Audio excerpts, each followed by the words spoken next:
Hey guys, welcome, welcome, welcome. It's good to have everybody here tonight. We have a lot of people here. I'm so excited. It feels like it's been forever since I've been live, which it probably has because Friday I was going to do just kind of a fun live stream, decompression live stream, play some games, some movie trivia, and things of that nature. And for some reason, we kept losing power, electricity. Cell phone service was spotty, and then I completely lost cell service at around 9:30, about the time that I was going to start the live stream. So I apologize for that, for anybody who was looking forward to that. I was looking forward to it. And then I was going to try to reschedule it to do it Saturday. And then Saturday we had storms and rain, and once again my farm signal was very, very sketchy, so I didn't want to try it then because I was afraid. And tonight it's a little bit sketchy. So far the phone is holding out, but StreamYard on my laptop keeps going in and out, but we'll just go with it as usual. But I hope everybody has had a good last week, a good weekend. I hope everybody is recovering from Christmas and getting ready for New Year's. We had a good Christmas here. We had lots and lots of family that we didn't expect that we were going to have, but we were very, very glad to have them. Absolutely. And I'm sorry, I'm just trying to multitask and trying to see if it's going to work here. So tonight is for anybody new here, welcome. If this is your first time, we are glad that you are here. We're glad that you found us. However you found us, whether it's through your news feed or if somebody invited you or whatever the case may be. We do this every Monday, our Missing Person Monday live stream. For the last few months, we've been doing a state a week, featuring usually around 5 or 6 usually older cases, missing persons cases from a particular state. We made our way through the southern states. We are in the Midwestern states now. Tonight is going to be Oklahoma. So I think I have 5 cases from Oklahoma to share with you tonight. But before we get started, let me quickly welcome in everybody who is here. Apparently Junior is always wondering what time the live stream starts. So I hope Junior makes it back. So yes, it will be 9:15 Junior time. Chris is here. Welcome, Chris. Good to have you here always. Always an honor and a pleasure to have Mr. Arctic Fox True Crime here. Hello, sir. I hope you're doing well tonight. Crimezilla says, hello, Chris. Thank you for the invite. I'm here. Welcome, Crimezilla. Good to have you here. And thank you, Chris, for inviting Crimezilla. And if you, I'm going to assume that Crimezilla has a channel because I think there was, Crimezilla says, good to see you. I took a break, but I'm back now. I'll be starting a new case in January. So anybody with a wrench, feel free to throw Crimezilla's, if you have a YouTube channel, definitely throw it in there. Absolutely. Good to have you here. Kel is here. Hello. Good to have you here. I see Kel in some different creators' chats that I peruse in sometimes. Miss Madison Kennedy is, if it'll come up, there we go, is here. Hello, Madison. She says, hello, all. I have missed you. We have missed you too, Miss Madison. Good to have you back. Absolutely. Miss Barb is here. Timmy's Legacy. She says, hello, everyone. Just listening. Sick. Oh, I'm sorry you're sick. Feel better soon, Miss Barbara. Always hate to hear of any of our community members not feeling well. But Miss Barbara is one of our special ladies. If you do not know, have not heard of the TIMMY'S case, please check out my playlist. It's the Fredericktown, Missouri playlist. I've done numerous live streams and videos on Timmy's case. Timmy's Legacy just started. Miss Barb and Matahari have just started that channel, so please do check it out.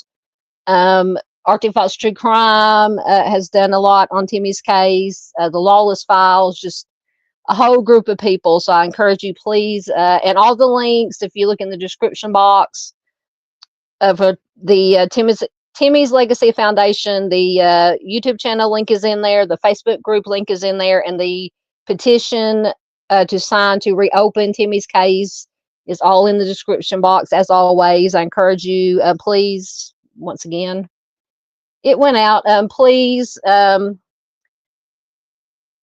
subscribe to the channel, join the Facebook group, sign the petition. If you've already done all those things, share. That's the most important thing we can do, is share to bring more awareness. So Miss Barbara can get some justice for Timmy.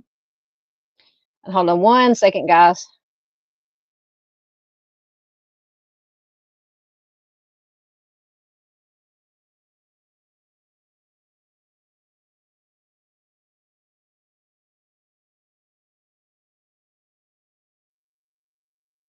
Sorry, my allergies are acting up again. I had to, all my comments just jumped on me. Let me get back down to where I was.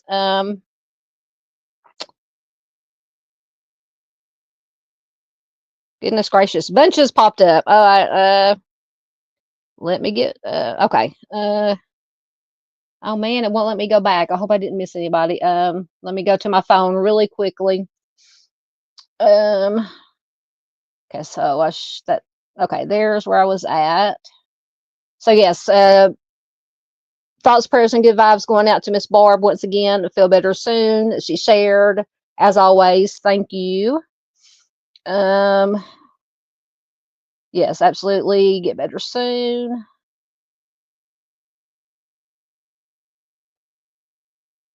Crimezilla says, I've been reviewing some cases, looking forward to returning. Hard to believe after 8 years, Delphi is solved. Absolutely. Absolutely. We look and I'm sure everybody else looks forward to whatever you have in store as far as cases. Like I said, I'm behind in comments as always, so somebody has probably already thrown in your link. But we will definitely be checking out your channel. There's our Spice Girl. Which spice are you tonight, Miss Lisa Joe?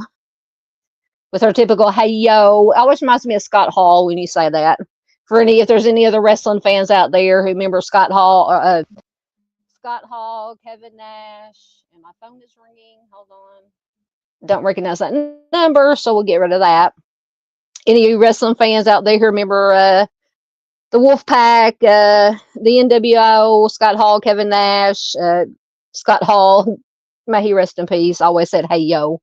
So whenever Miss Lisa Joe says that, that is what I think about.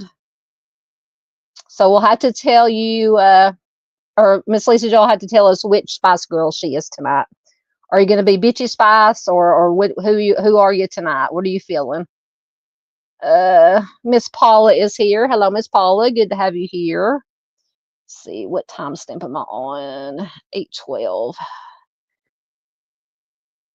Okay, I'm almost back down to on my where I was.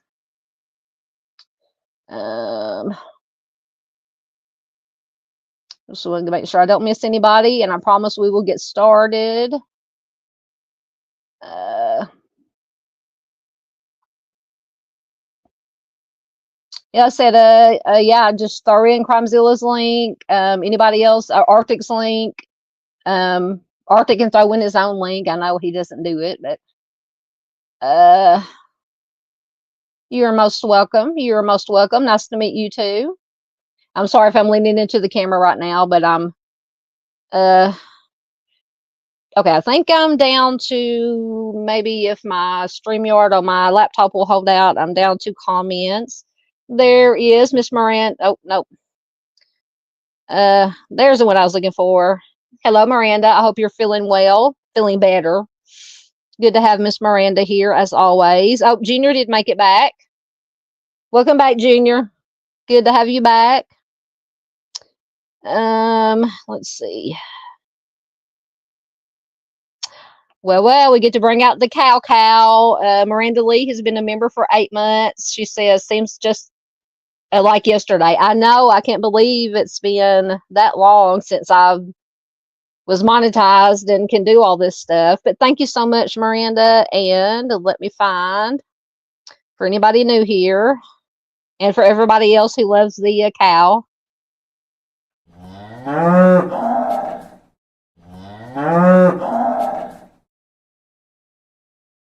There is the cow for Miss Miranda. Anybody who donates or has celebrating a membership anniversary or anything of that nature gets a special thank you. So thank you so much, Miranda, for all your continued. And Miranda's been with me since I think she was actually my very first member when I was eligible for to do memberships. Okay. Once again, I may have to go back to my phone. These things. Yeah, it just went out again. Okay, so there's Miranda. There's Miss Marion. Hello, Miss Marion. Good to see you.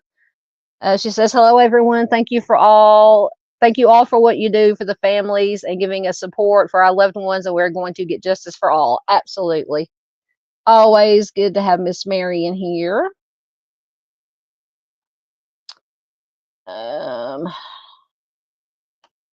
Multitasking again. Thank you, Miss Marion. Thank you.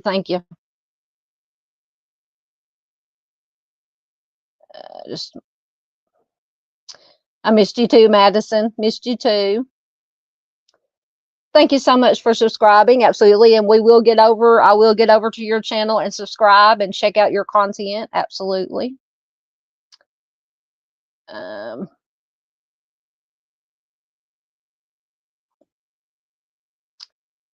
Just making sure. There we go. Thank you. Arctic T has got in Crimezilla's channel link. Thank you very much. All right. I'm just getting caught up.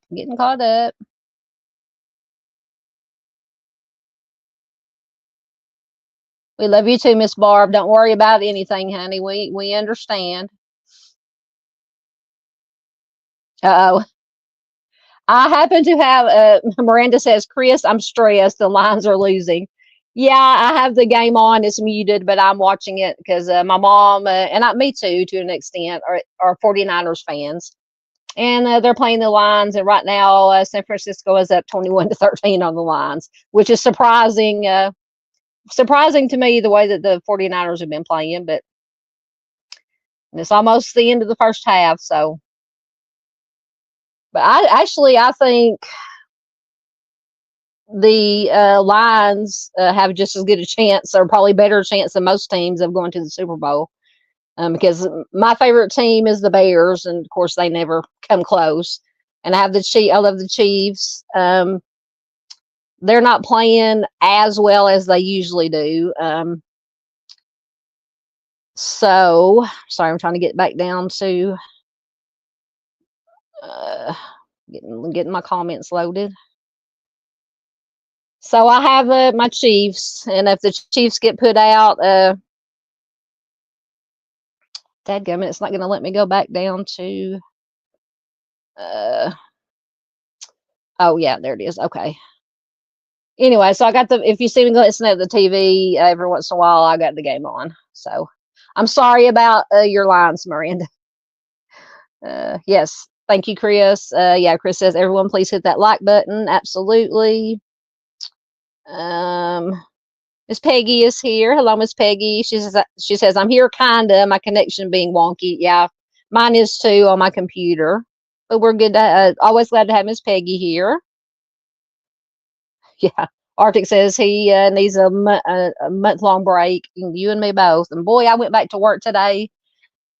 Oh my goodness, I schlepped so many groceries today. Oh my goodness, but brings in the money, and I'm hoping it'll be just as busy tomorrow with people ordering their groceries for their New Year's Eve parties. So Kel says she's excited to make a live. We're excited that you're here. Absolutely. Oh. Dave is in the house. He's checking in before work, so he will be driving and listening. Please do check out Al on the Prowl. Arctic's probably already got his link in there. Dave is excellent. Excellent creator, always has excellent content. He usually does one live a week, late Saturday night, early Sunday morning. So if you're a night owl, please do check out Dave live. If not, be on Replay Crew, absolutely. And thank you to Replay Crew for watching this live stream, and the lurkers out there. Thank you very much for being here. All right. Yeah, it's fixing to go out again. I can tell. Oh, there we go. Okay. So I'll make sure I got everybody in. Yep, there we go. Arctic's got Dave's channel in. I promised you guys we're going to get started. Thank you. Did I miss Miss PJ? If I did, oh, there she is. I missed her earlier comment. Miss PJ is here. Hello, Miss PJ. Good to have Miss PJ here. And Arctic has got her link in. Do definitely check out Miss PJ. Absolutely. Wonderful, wonderful channel. Wonderful human being. I love Miss PJ to death. All right, just getting caught up. Make sure I didn't miss anybody. Miss Peggy says she's got chat, but stream not working and waiting for my food delivery. It's not here yet. Well, I'm so sorry, Miss Peggy. I'm so sorry. Oh, Miss Lisa Joe says she is always bitchy spice. And I heard that song. It's called, name of the song is Bitch. It's by Meredith. I can't remember the last name. It's from the 90s, maybe early 2000s. I heard that today. It reminded me of Miss Lisa Joe. Because when Miss Lisa Joe says she's a biatch, you can have good ones, if that makes any sense. Yeah, good ones and bad ones.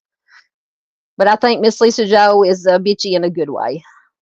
Bitchy in a good way. So I heard that song and it reminded me of Miss Lisa Joe. Okay. I'm gonna stop blabbling. See, I can't talk. babbling here in a minute. Once again. What time stamp are we on? 8:25. I think everything is fixing to freeze up again.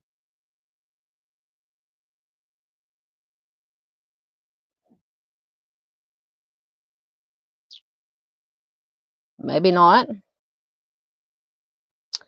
Okay, just making sure. Yeah, we're started, Miss Peggy. We're fixing to start our case. Yes, thank you, Arctic, for putting in your own link. You deserve it, dude. You deserve it. Thank you. There is Miss Madison. Miss Lisa Joe put in Miss Madison's Facebook group. Thank you so much. Thank you so much. Yes, Miss Paula. Please do check out Miss Paula. Oh, I'm telling you, she does a short every morning. That's usually the first thing that I watch when I get up in the morning and pick up my phone to check my notifications. I always have to watch Miss Paula and see what she's up to. She's always so positive, such good energy, such a bright, shining spirit. We love Miss Paula. Arctic, it seems like longer. It says Arctic has been a member for 4 months. Thank you, Arctic. We love Arctic. So guess what? We're filling the pasture up tonight. Filling the pasture up tonight. Oh, goodness. Where did I keep losing the cow. We can't lose the cow.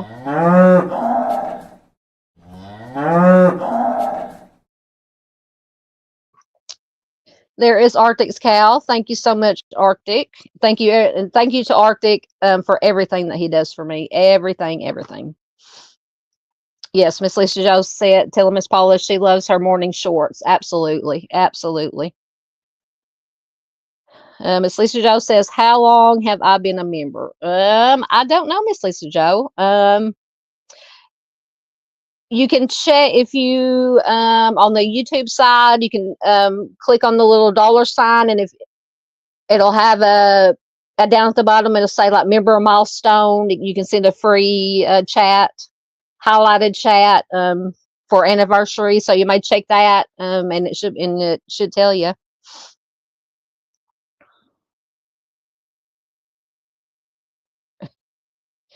Yeah, Miranda was asking Miss Lisa Joe, are we assigning what Spice Girl we are? Yeah, well, I think it started from a comment Miss Lisa Joe made here a while back that she was spicy, and so I started calling her a Spice Girl. So now I have to ask her which Spice Girl she is. Thank you. Arctic has got Miss Paula's in. Oh, Miss Lisa Joe says 7 months. Excellent. Lisa Joe's asking Miranda which Spice Girl she is. And Miss Peggy, y'all can decide which Spice Girls you want to be.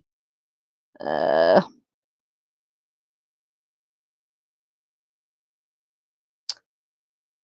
right, just make sure I didn't. Thank you. Miranda says the Bears. I don't know if she was being sarcastic or not. Yes, the Bears are my team.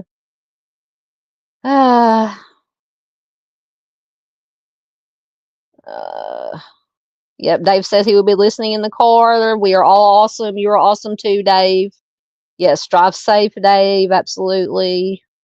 Yes, thank you, Meredith Brooks. I couldn't remember last name. Yep, she sings that song. Yep. Thank you. There's a new name, Julian. I'm gonna try not to butcher your last name, Julian Caterio. Welcome. Good to have you here. Thank you. Also, Meredith Brooks. Yes, I could not think of the name. Oh, see, there's Miss Lisa Joe. Member for 7 months. She says, oh, I figured it out. Well, guess what? Oh, another cow filling up the pasture.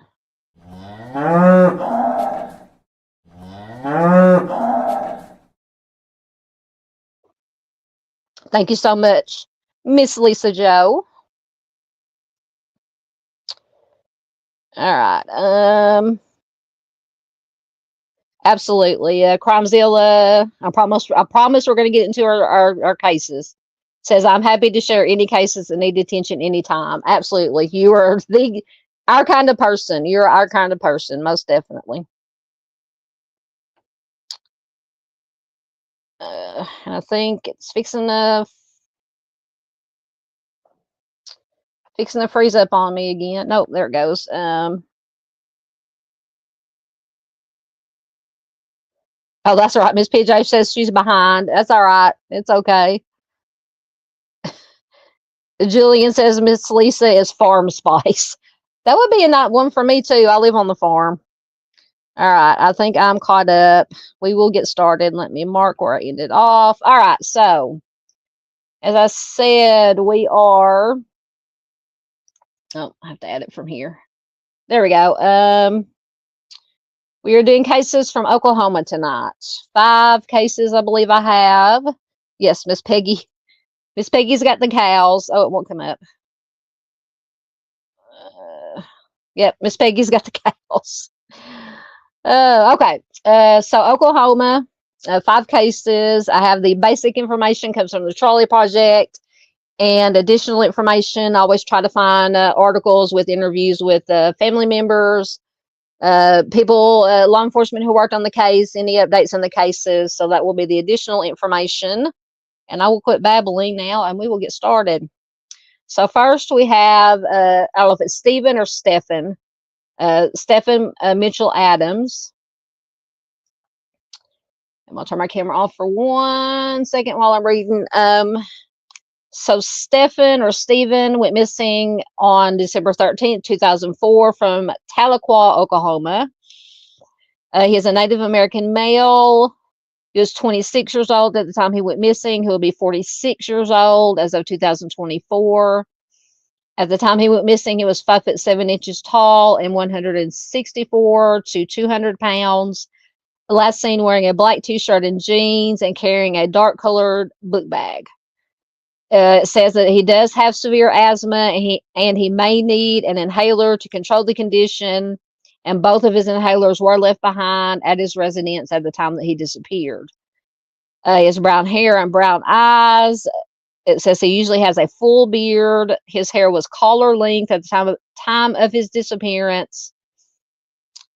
So I guess it is Stephen, because it says many accounts spell his name Stephen or Steven. So I'm just going to go with the pronunciation of Stephen. Turn my camera back on. Stephen, and I should have changed to my other glasses. I can't see. Stephen apparently called his girlfriend on his cell phone at around 11 a.m. on December 13th, 2004. And he told her that he was giving a man a ride to Keys, Oklahoma. Apparently, he was in good spirits at the time of the conversation. Authorities later determined that at the time that he spoke to his girlfriend, he had actually been south of Tahlequah. Someone tried to call his phone at around 11:30 a.m. It says it rang only once before going to voicemail, and all calls after that were transferred immediately to voicemail. Between 11:30 a.m. and 12 p.m., he was seen at a convenience store in Cookson, Oklahoma. They say he appeared to be upset and agitated at that time. He purchased a soda, and then he stood outside the store for about 5 minutes before he left the vicinity in his pickup. He was apparently alone when he left. After that, he was never seen or heard from again. Authorities do consider his disappearance suspicious. Foul play is possible, they say, in his case. His vehicle, which is a white 1995 or 1998 GMC SCL, a 1-ton truck with a short bed, chrome bed rails, no taillight covers, and Oklahoma license plate SEQ 714 is also missing. Since his disappearance, he has not used his credit cards, his cell phone. He left all of his personal belongings behind. He left money in his dresser. He was a student at Northeastern State University in Tahlequah at the time of his disappearance, and he had previously attended Haskell Indian Nations University in Kansas. and he hoped to get an engineering degree and a job in management. So investigators, you see the smaller picture on the slide there. It says investigators would like to identify and interview a possible witness in Stephen's disappearance. He was seen at a Dollar General store on East Downing Street in Tahlequah, which is close to Stephen's apartment, on the morning of December 13th. They described the individual as a Caucasian male, 5'11", 180 to 200 pounds, with brown and salt and pepper collar-length hair, and they say about 4 days growth, beard, salt and pepper facial hair. He was between 40 and 50 years old in 2004, and he was wearing a tan Carhartt jacket, faded blue or black jeans, a flannel shirt, a dark green stocking cap, and eyeglasses. So like I said, that is a drawing, a sketch of that individual. And it says that he drove a charcoal colored or faded black 2000 Ford Ranger pickup with a chrome toolbox. So authorities stated that the individual arrived at the store at around 7:50 a.m. He hung around in the parking lot, they said, for hours. He claimed that he was waiting for someone, but no one appeared to come and meet him or pick him up. He mentioned to a passerby that he worked at a construction site in Keys, which is just south of Tahlequah. And this man apparently left the parking lot just before 11 a.m., which is around the time that Stephen disappeared. The person, they say, is not being called a suspect in the case, but police feel that he may have information that may assist in the investigation, and he has yet to be identified. Sorry, stuff is popping up on my computer. So apparently when Stephen went missing, he was involved in what they call a very contentious custody battle with his ex-wife over their daughter. He wanted custody of her, or at least to be allowed to even see her, but his ex-wife objected to this. She refused to comply with the court's visitation orders.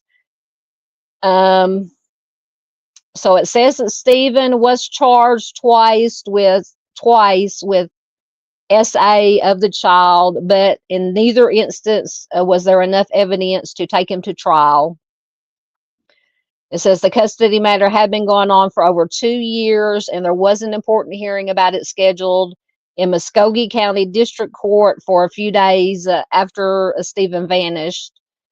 Authorities do not believe the timing was a coincidence, so I think it may have something to do with this custody hearing. A few weeks after Stephen disappeared, his family received a telephone threat from an unidentified individual who stated that they would be harmed if the investigation into Stephen's disappearance did not end. So get your red flags out if you haven't already. And that caller has not been identified.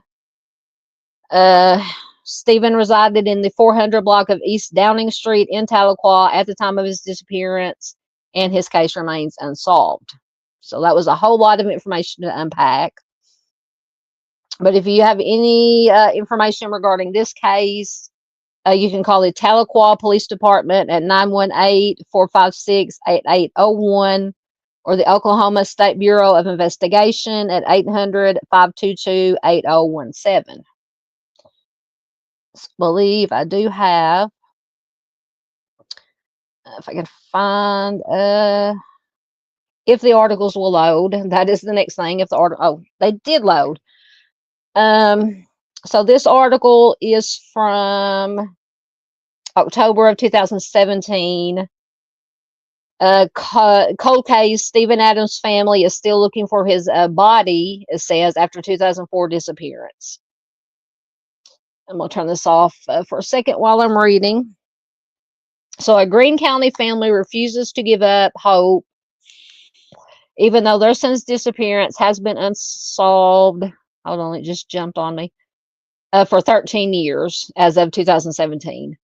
Denny Hayes flips through photos of her son, Stephen, tears streaming down her face.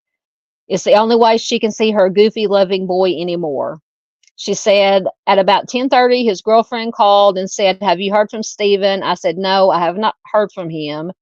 And she says she relives December 13th, 2004. Stephen was only 26 years old. He had just finished his finals at NSU in Tahlequah, but that was all they knew for sure. She says, his mother says, it's just like a desperate feeling you get that never goes away. His father, Carl Adams, felt abandoned by law enforcement, so he jumped into the search himself. He says, I would tear the world apart just like Carl has. Or maybe that's the mother said, I would tear the world apart just like Carl has. Cherokee County District Attorney Jack Thorpe has been digging into the case since 2012. He says, there's no doubt in my mind that he was the victim of a homicide, and I'll say that all day long. So apparently they have hopefully some information that they're going off of to make that kind of statement. He rolled out a roadmap pointing to dozens of theories and characters, but it started at his map with the facts. It says he was likely in this area. Stephen made a phone call that hit a cell tower in Keys. His mother said he told his girlfriend where he was going. She said, well, he left the apartment and left town, picked up a hitchhiker and was going to drop them off in Keys. We believe he was traveling this road and was going to take a back road back here to see his mama in Weber's Falls. And this is according to law enforcement Thorpe. Deanie was expecting him later that day. She says, we know that he was seen at a convenience store in the Cookson area. The last time Thorpe said anyone saw him or his white Chevy pickup truck. When he left, and this is a very poorly written article, Thorpe says when he left, and this is what's weird, because he was going to his mama's house, and his mama lives down here, and the witnesses said he was going north. So apparently that means he was going in the opposite direction of if he was going to his mom's house. Those witnesses also said that he was alone when he left, but remember the hitchhiker he told his girlfriend about. To me, logically speaking, if he didn't have anybody here, he must have dropped him somewhere here and went back to get them. And then I think that's when his life was taken. In fact, Carl said someone made it clear that they wanted Stephen out of the picture. Once again, we talked earlier about the DA said that Stephen had been dismissed twice of SA charges filed against him by the mother of his child. The family said his ex-father-in-law made his feelings known. Stephen's mother says that the ex-father-in-law said, he said, I'll K you, unalive you, or I'll unalive him, I'll unalive him. And the lawyer said, calm down, you know they'll arrest you. And he calmed down a little bit and said, but I will unalive him. So yeah, that would be number one person of interest on my list. And his mother said that she was there when he made these statements and that she believed that he would do it. Stephen's brother, Chris Adams, says, I believe he truly in his heart believed what they were saying about him when it was all made up by his wife. Stephen's father worked tirelessly with OSBI and private investigators searching. They came up short, but successfully petitioned for a grand jury hearing in 2012. That jury heard more than 60 testimonies and concluded one or some of the people that testified did take the life of Stephen, but they couldn't identify who. Carl, his father, said, I'm emotionally a wreck. A part of his heart was lost with Stephen. He'll always remember the baby with the sweet brown eyes. The one his brother Chris feels that he failed. He says, because sometimes I feel like if I had been there. His mother still waits for him. She says, sometimes I scream his name. I just miss him so much. It is so hard. I hate the way this article is written. It's so choppy.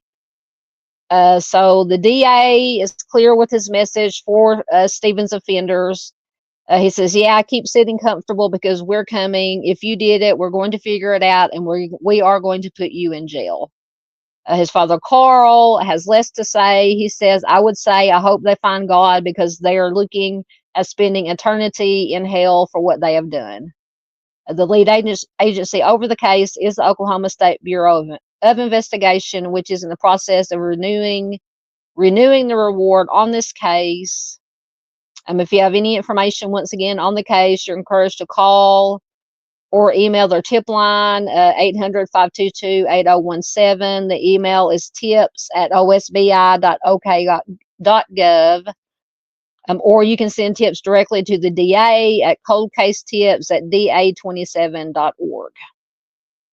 So that was just some additional information, interviews with the family. I just always feel so bad just reading these statements from these family members. It just breaks my heart. And I don't know if, I know I remember to mark where I was when I left off. Okay, I went too far because there's Miss Lisa Joes. 1 minute, guys. I'm trying to find out where I left off. Okay.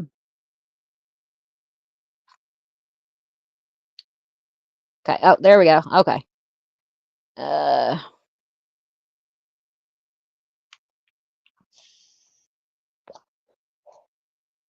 Sorry, I forgot to turn my camera on. Oh my goodness. Arctic is always busy. He is a machine. Arctic said I did 7 cold. Yeah. He was cranking out those videos. He said I did 7 cold cases yesterday, cleared my backlogs of submission, and Chris stacked me up again. Hey, I appreciate Chris. Chris is always sending me through Facebook Messenger, sending me cases and stuff, and I appreciate it very much. Yeah, speaking of that, so if anybody ever has any trying to find any case that you know of that needs more attention, you can email me at southernguytruecrime@hotmail.com. I would be happy to do a video, a live stream, whatever I can do to help bring a more awareness to it. Absolutely. No problem doing that.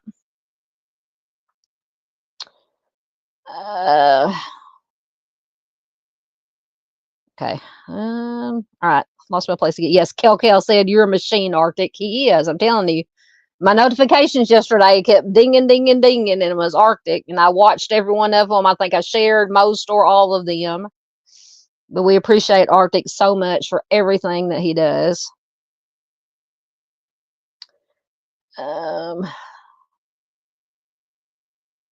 Yeah, Lisa says, what would you even do with yourself otherwise? Hello, Black Knight 007. Good to have you here. I know you're usually here, probably lurking. Happy holidays, everyone. Absolutely. Happy holidays back to you. Another loyal member. Absolutely. Good to have you here. Yeah, Chris says Stephen's case is creepy. Yeah, it's just, I want to know more about this.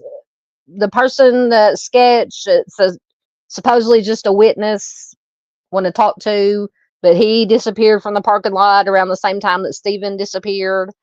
And then whoever this, was he the hitchhiker or was it somebody else that was the hitchhiker? Yeah, lots of stuff going on in this case. Madison says, so this picture is not what he looked like when missing. Which one are you talking about? The big color picture is Stephen. And the pictures they use on Charlie Project are usually around at least in the same year they went missing. Now, the smaller picture is the sketch of the possible witness that they would like to talk to that might have some information. I don't know if that's what you're referring to, but the bigger picture is the picture of Stephen.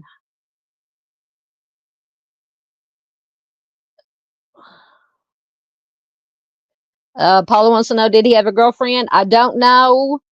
He had an ex-wife, and they were in a custody battle for their little girl. She had apparently accused him of essaying the little girl, but they never found. They charged him twice, I think it said, but there was never any or enough evidence to to convict him or take him to trial. Now, I don't know if he had a current girlfriend. It didn't. Well, actually, I think it did say his girlfriend said that he left her apartment or called her or something. Let me go back to the article. I think maybe he did have a current girlfriend.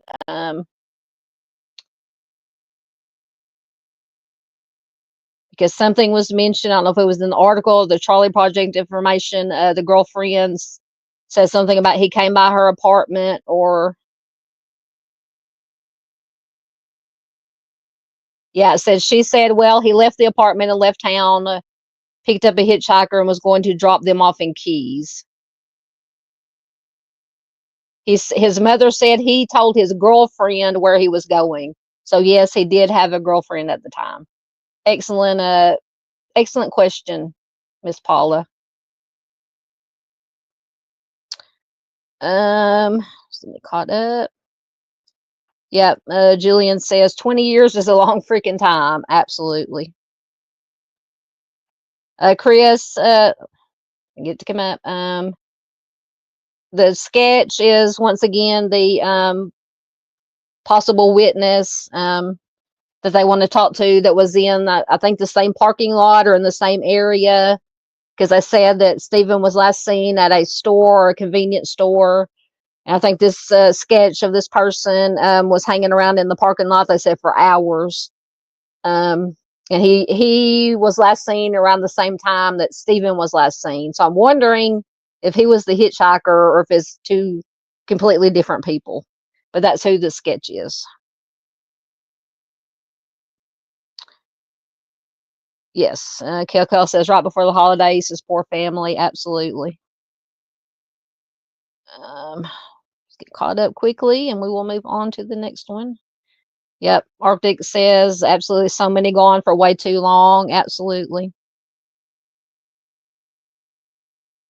Lisa Jo said that sketch looks like my boyfriend's uncle. Definitely not him.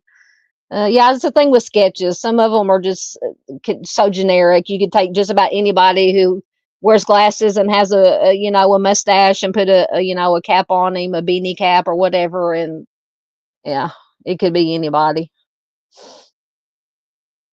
Yep. So yeah, and they think that played into it. Miss Peggy said, "Oh my, custody issue, not good." Yeah, and apparently the authorities think that the coincidence, or they said that, in their opinion, this upcoming court hearing and Stephen's disappearance was not a coincidence. So, and then you heard in the article what his ex-father-in-law said, that he would basically unalive him. So the hitchhiker and then the ex-father-in-law will be the two number ones on my list. Yes. Arctic says, sounds like the ex was making false reports. I absolutely agree. Madison wants to know, was he part of a tribe? It did not mention. It just said that before he went to, let me go back to his Charlie Project information. Oh, wrong. I keep that he did go to a Cherokee Nations college before. Let me find it.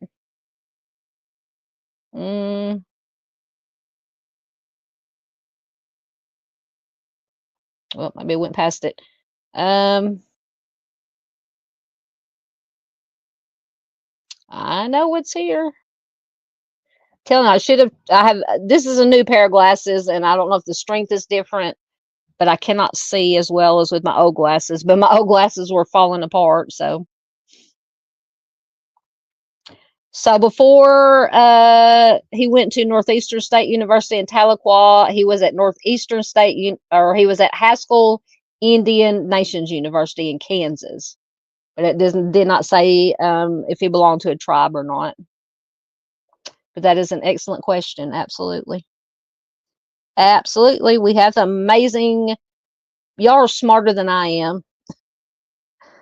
am. Arctic says, I imagine Madison Tahlequah is practically a big reservation. Yeah, I figured Arctic would know a lot about this because he's from Oklahoma originally and knows a lot about Oklahoma and Oklahoma cases. So I figured he would have some information. Yes, Chris says the person who called and left a nasty message is a big red flag.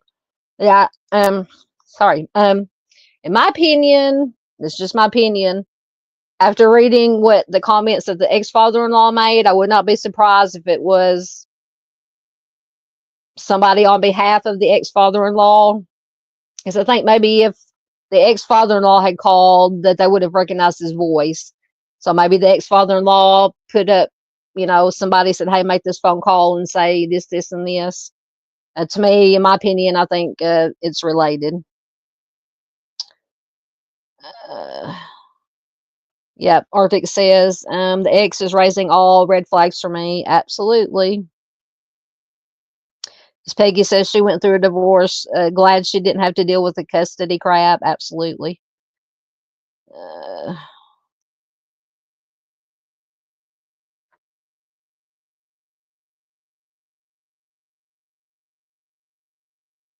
Yeah, some of these photos from the trial, and when I do searches, because a lot of the missing persons that I do my short videos on, I get the basic information. I find them on Charlie Project, and when I go to Google to search for better pictures, most of the time it's the same crappy pictures that they have on the Charlie Project. So well, a lot of them, there's just not any good pictures. Okay, thank you. Arctic says he looked it up and he was a member of the Cherokee Nation. Thank you, Arctic.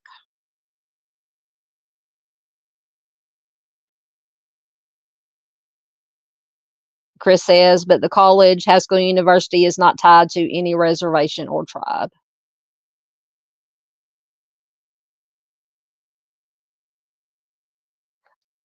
Junior says he's a member of the True Crime Tribe. I like that. I like that. Or True Crime Tribe. Absolutely. Yes, we all. Yeah, Arctic says we all are.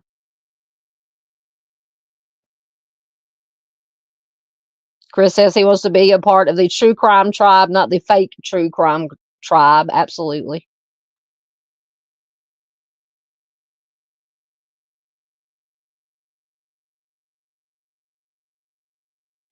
Yeah, Lisa Joe says, it says when he disappeared, he had shoulder length hair and he usually has a full beard.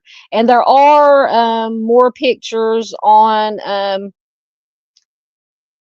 well, actually, there are only 2 pictures on Charlie Project. Both of them are basically the same. In the other picture, it does not have any of him with a beard. The only difference is his hair in the front's a little bit longer. But it does not have a picture of him with the shoulder length hair or the full beard. Thank you. Yes, Arctic says, I call our community the real crime community to separate us from the tragedy pimps. Absolutely.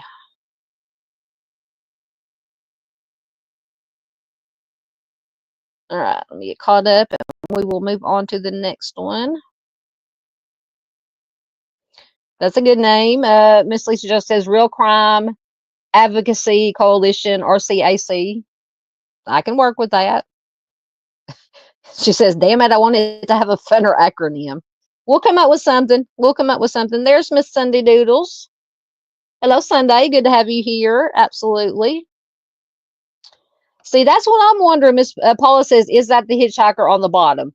That's what I want to know, is because they say this is just a person of interest they want to talk to who could have information. I want to know if he was the hitchhiker or if there's 2 completely separate people. If it was him, the witness, and then somebody else that was the hitchhiker. I don't know. I just have a gut feeling, unless somebody knew who he was going to, because his girlfriend said, or knew at least, that he was going to pick up a hitchhiker. But I don't know. I just have a gut feeling that this person might have been the hitchhiker. I don't know. I could be wrong, but yes, Miranda says it's so sad how many people just vanish without a trace. Absolutely. Miss PJ's back. Welcome back, Miss PJ.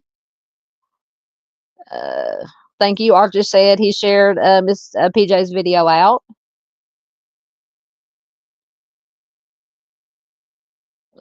All right, I'm almost caught up. We'll move to the next one. All right. So that was Stephen. So I marked where I was there.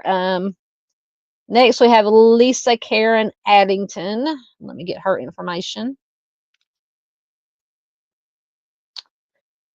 Hopefully, good. Everything's loading. I probably shouldn't have said that because now it'll all go down the crapper. We'll go into a dumpster fire. All right, let me get a drink. All right, I'll turn my camera off again while I'm reading. So Lisa was last seen on May 16th, 1984 in Tulsa, Oklahoma.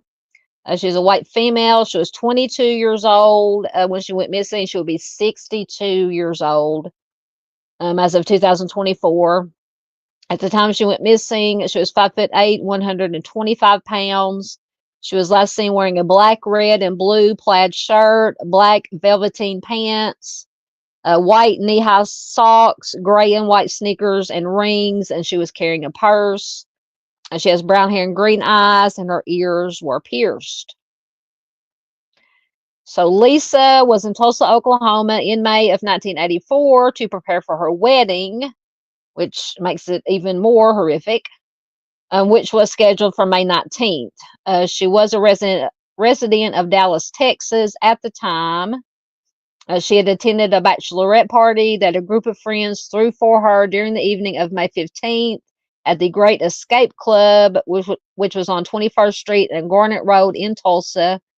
Her friends departed from the club at approximately midnight, but she chose to stay behind and find another ride home. Lisa's friends last saw her speaking to an unidentified Caucasian male inside of the club. He was about 6 foot and 160 pounds with a medium build, and he was in his mid-20s with collar-length brown hair, which was parted in the center, and he was wearing a green shirt. So Lisa never arrived home that evening, and she has not been seen or heard from again. Tulsa investigators have classified her disappearance as a suspected homicide. It obviously remains unsolved. So if you have any information on Lisa's case, you can call the Tulsa Police Department at 918-596-9222. And let me find her article.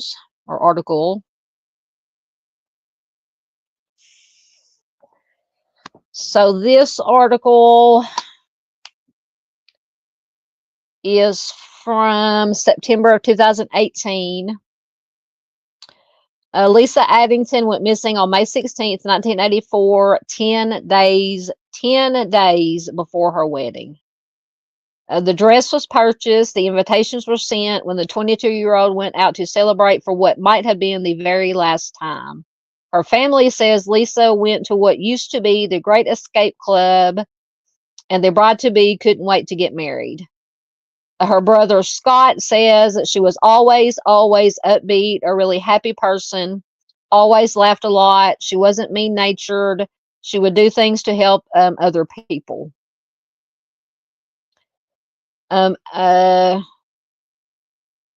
Addington said her group of friends left her behind when she was speaking with a man at the bar. They waited up for her to come home that night. Her brother says none of her friends knew what happened, how things progressed, where she went missing. We expected her the next morning or by that night, but nothing ever became of it. Lisa and her fiance were living in Dallas at the time, and her family tells Two Works for You that he stayed there during the bachelorette party. A detective said they were surprised by the lack of concern when she went missing. Detective Eddie Majors said not much. I'm assuming they're talking about her boyfriend or her fiance. As he says, not much involved. I found it odd that he did not check to say, hey, has she returned or anything like that, which leads me to wonder, okay, what are you hiding? Lisa's father said that the two fought before she drove up when her husband-to-be didn't have the right identification to get their marriage license. Well, that could be a little bit of a problem. Robert Addington said he was waiting to get his birth certificate and renew his driver's license, and then he said he would be up the next day. Robert said he and his wife always held out hope that Lisa would come home, saying the grieving process got easier until, oh, this makes it even more worse, until his wife developed dementia before passing away 4 years ago. Her father, Lisa's father, says she would cry, "My baby daughter's missing. My baby daughter's missing. What did I do to deserve this?" Oh my God, that just breaks my heart. Robert said he would be relieved if she even called police, letting family know that she is alive. He says, "I wish she would show up. First thing I would do is hug her and take care of her and love her. Then I would have my 2 sons over and we would go to supper somewhere that night and probably stay up for 2 or 3 days talking about things." Detectives once again ask anyone with information to reach out to Tulsa police, saying that they have no leads on a suspect at this time. It's just tragedy upon tragedy. It was she went missing 10 days before her wedding. Her family was looking for her. Her mother developed dementia and passed away. All of these cases are horrible, but when it just piles up like that, just one thing after another, I just feel so bad, so bad.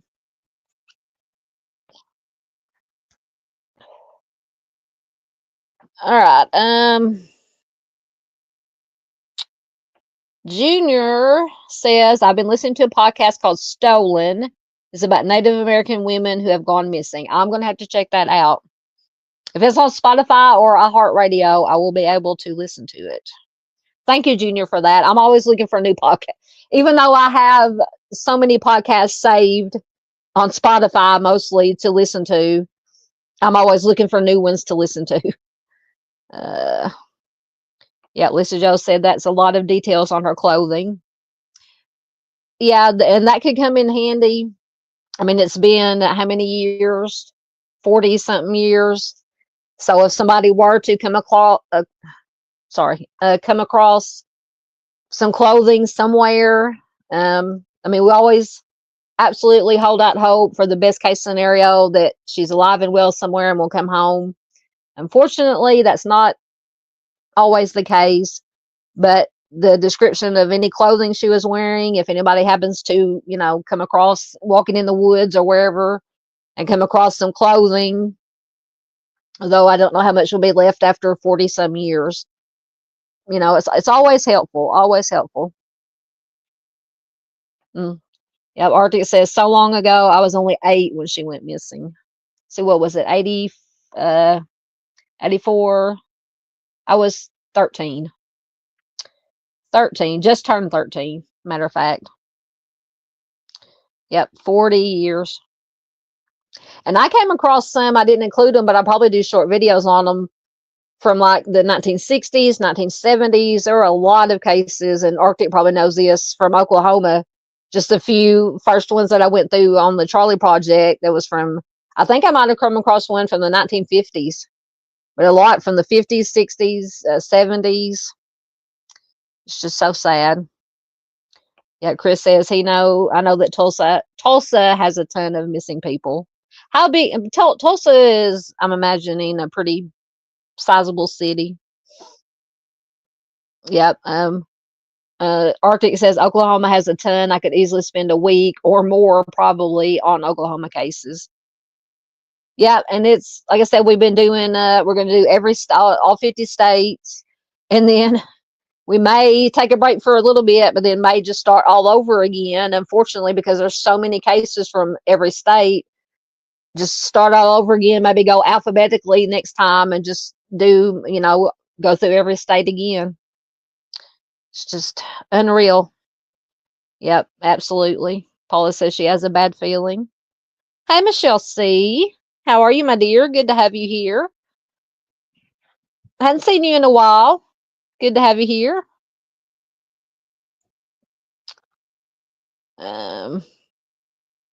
Madison says Stolen is a great podcast. Absolutely. I would definitely have to check it out.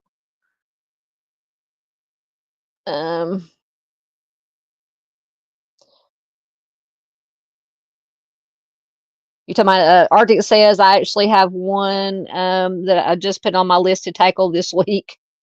If your list is like mine, I have notebooks full of names and cases. Thank you, Miss Lisa Joe, put in a link to a post about Lisa's disappearance. Thank you so much, ma'am.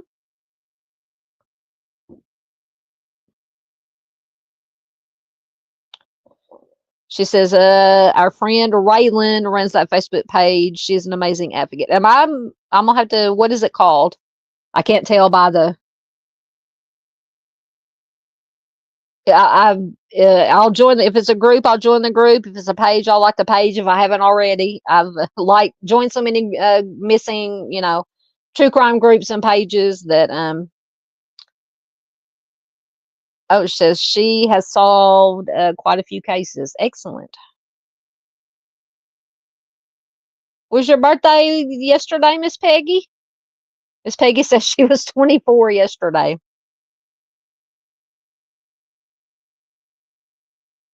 Oh, okay. You were 24 when she went missing. Gotcha. Gotcha. I was fixing to break out the happy birthday gift. Yeah, Lisa Joe says Jane Doe's of the 70s and the missing of the 70s and 80s. Yep. Okay. Caught up once again, so we will mark my place. Next, we have Amber Renee Barker. She may be one of the youngest, 10 years old. Let me get her information going. Should have already had it loading.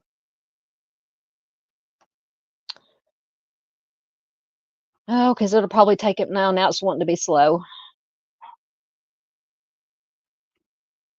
Or did I? Maybe I punched the wrong one. Of course, now it's wanting to be slow. See, I told you guys I shouldn't have said anything. I'm going to have to close the tab out and do a new tab. Sometimes that works.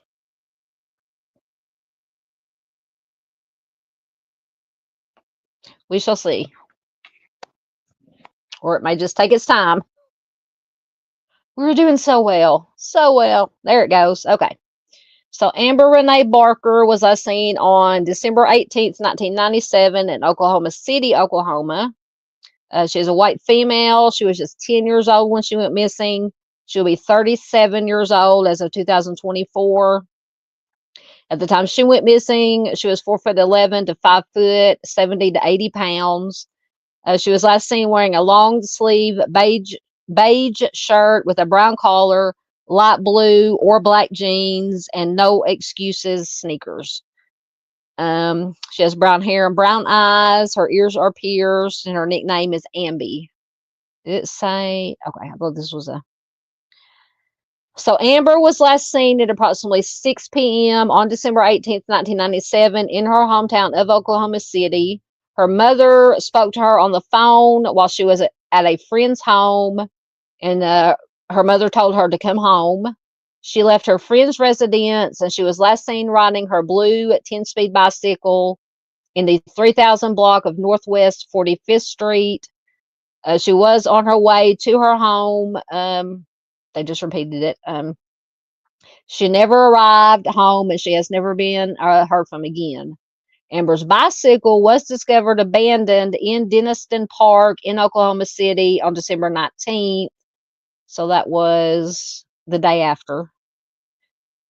The day following her disappearance, the bike was located near Northwest 27th Street and Drexel Boulevard, which was a mile. I say just, but it was a mile from her home. And I don't know how didn't say how far away it was from where she was at her friend's house to her house. I don't believe.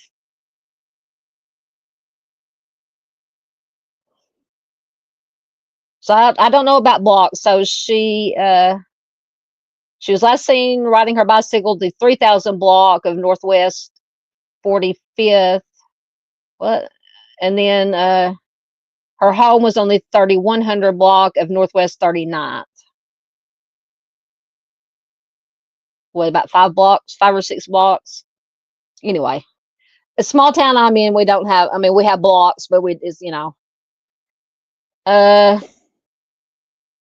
So the bike was located near Northwest 27th Street and Drexel Boulevard, which was 1 mile from her home. Her sweater, shoes, one sock, and a ring were found along Drexel Boulevard and Northwest 12th Street on December 20th, which was the day after they found the bicycle. And one of her shoes was a block away from the other one. So that's scattered. Investigators stated that blood, hair, and fiber evidence was discovered near Amber's possessions. There were blue fibers on her sweater, as well as vomit mixed with possible ejaculate. There was a speck of blood on her shoe, but the blood spot was so small that authorities could not link it to any specific person. I'm hoping they saved. Now the vomit could have been hers, but the ejaculate definitely not hers. So I'm hoping they saved that somewhere, and with the advancements in DNA technology, they could test it. Okay, I lost my place. So there was a speck of blood on her shoe. Authorities could not link it to any specific person. Authorities were able to form a partial DNA profile for an unknown man from the evidence on the sweater. I wonder if that's the other substance.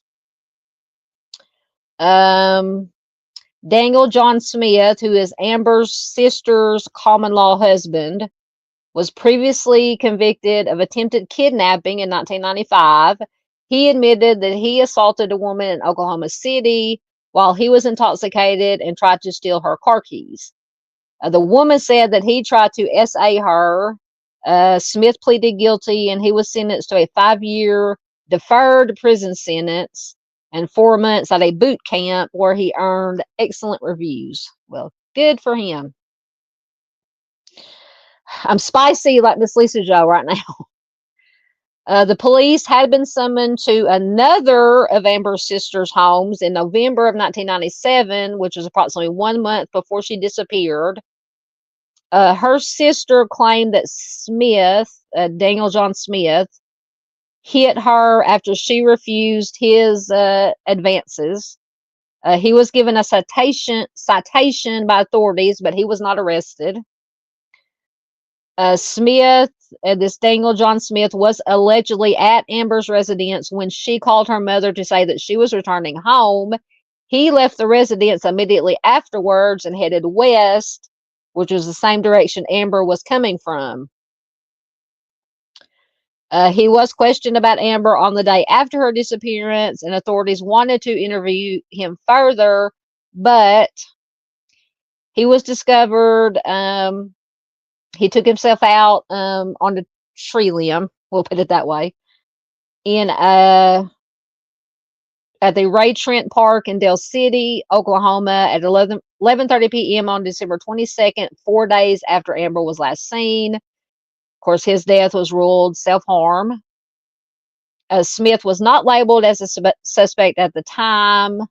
Authorities simply said they wanted to question him regarding Amber's case. However, both the police and Amber's family suspected that he had knowledge of her disappearance. Well, from just this information, just my opinion, he would be my number one suspect.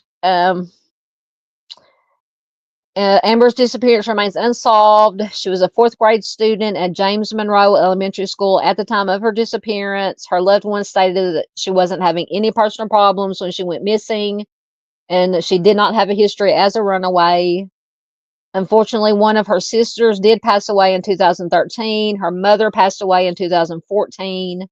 Foul play is suspected due to the circumstances involved.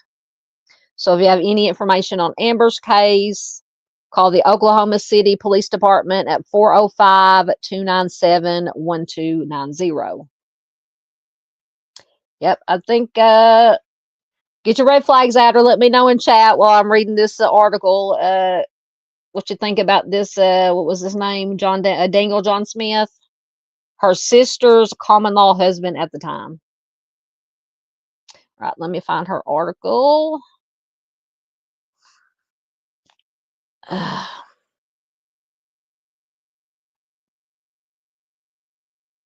Actually, I have two fairly short articles. So the first one is from December of 2008, and it says New Hope breathed in Oklahoma cold case. Following the closure of a 27-year-old cold case in California, a mother in Oklahoma said her hope has been restored in solving the mystery behind who took the life of her daughter. Bonnie Barker's daughter disappeared 11 years ago, longer than that, and Amber Baker's case remains unsolved. Bonnie Barker says, I did think that she's still living. I don't know anymore since it seems like she would have got a hold of us by now. Bonnie Barker will celebrate Christmas without her daughter, but will look at pictures of Amber and remember what once was. Her mother says she loved Christmas. We used to sleep on the couch together every night, even when she was 10 years old. She did not like to sleep in her room by herself. It scared her. Once again, Amber went missing on December 18th, 1997, while she was returning home from a friend's house near Interstate 44 and Drexel Avenue. Police found her bike and clothes, but not Amber. Sergeant Paco Balarama of the Oklahoma City Police Department said, we did develop information on one possible suspect. Unfortunately, this individual took his own life soon after being interviewed by police, so we never got to find out what may have happened to her. Daniel Smith, the lone suspect, was Amber's brother-in-law. Her mother, Bonnie, says, I definitely think that he is responsible. I believe there's somebody else involved besides him that knows something. Amber's mother says she believes someone has the answers that she is waiting for. She says she was harmless. She was just a little angel. She never hurt a soul. I don't know why anybody would ever want to hurt her.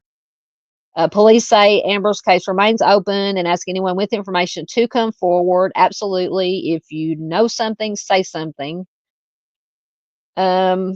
Police, at the time that this article was written, it says since it's been almost 11 years, police think Amber is deceased, but the case will remain open until Amber or her body are discovered. So that is one article, and I have another short article. Let me find it. Okay, so this one is from January of 2015, and it says, man close to Amber Barker cold case shares his theory.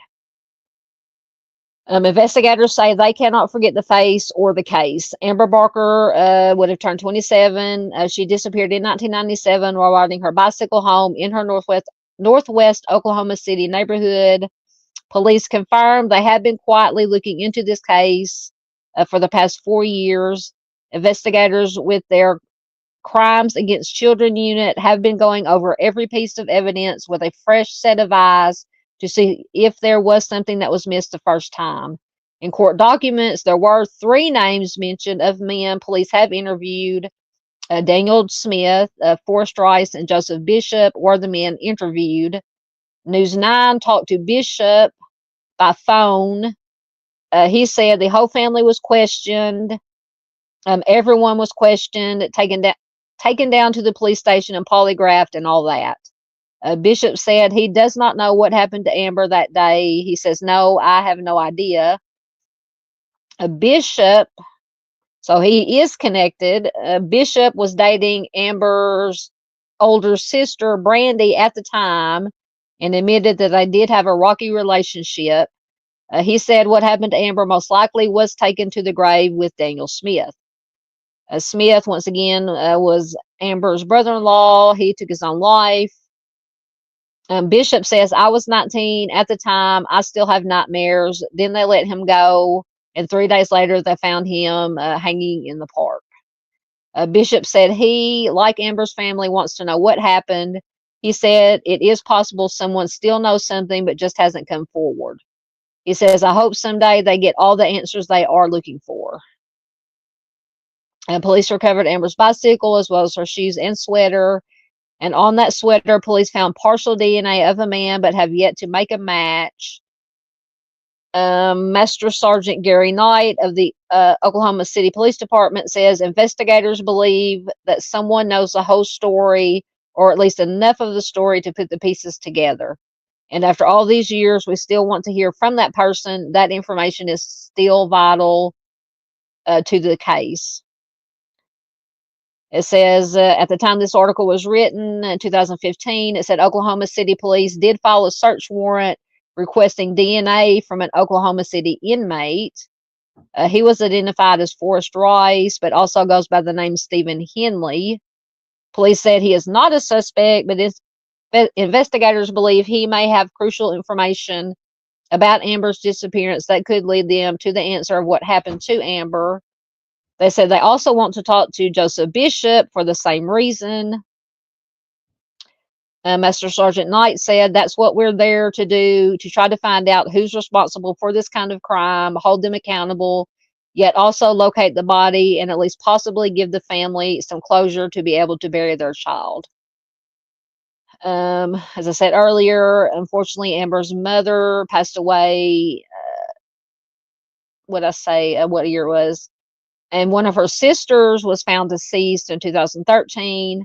But there are still friends and family out there who want to see this case solved. Once again, if you have any information, you can also call Crime Stoppers at 405-235-7300. And at the time that this article was written, it said authorities said there is a reward. So yeah, in my opinion, the Daniel Smith would be my number one suspect. All right, let me get back down to where I was at.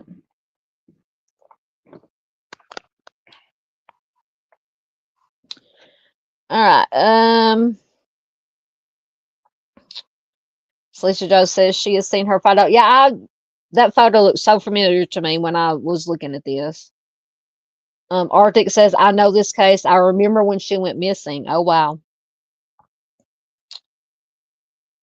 Yes, right before Christmas. This is what, the second one that we've done that was around right before Christmas?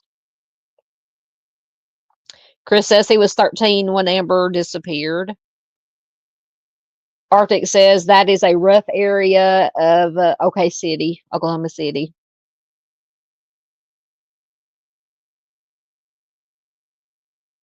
Miss PJ says she's triple tasking. See, I can barely multitask. She's triple tasking.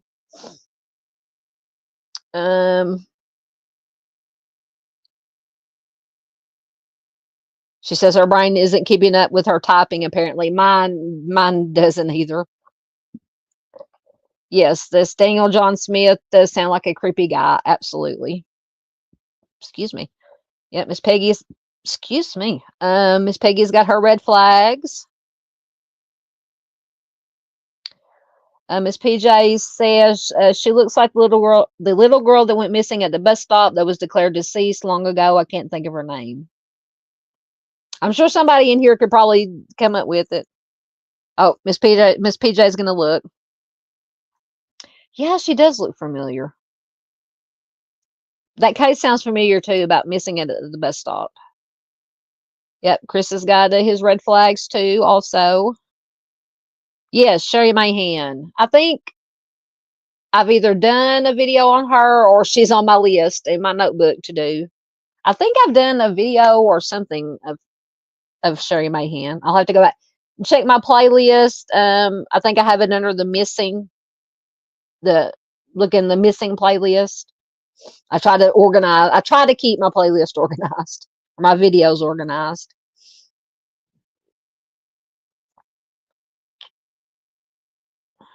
Yeah, I'll have to go back and look at a picture of Sherry. But yeah, I can see the similarity.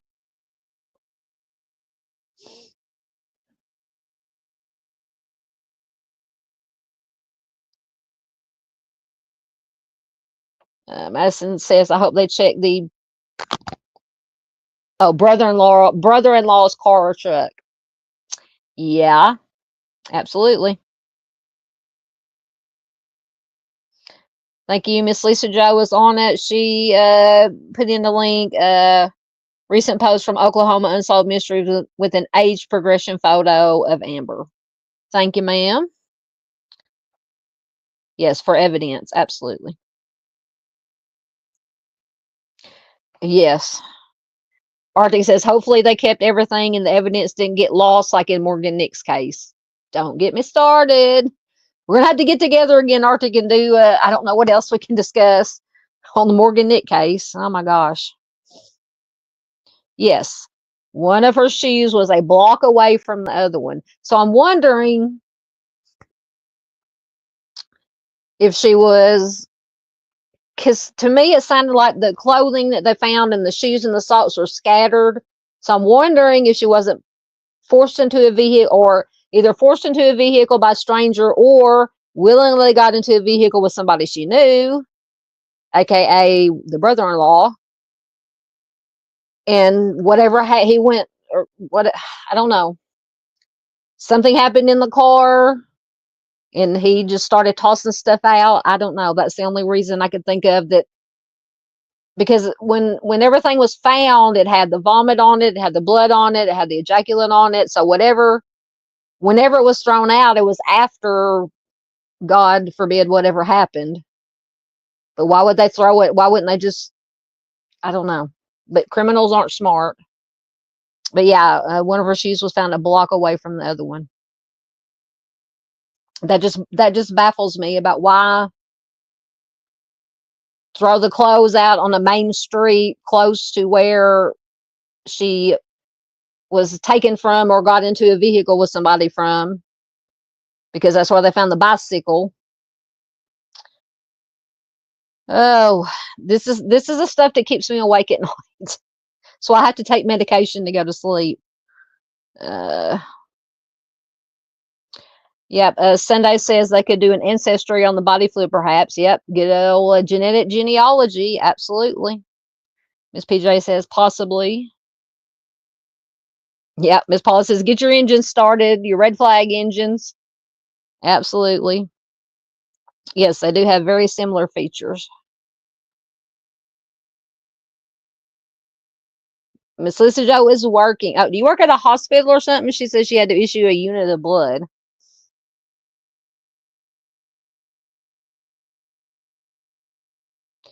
Thank you. Going back, yeah, Miss Lisa Joe said the bike was located near Northwest 27th Street and Drexel Boulevard, which is 1 mile from her home.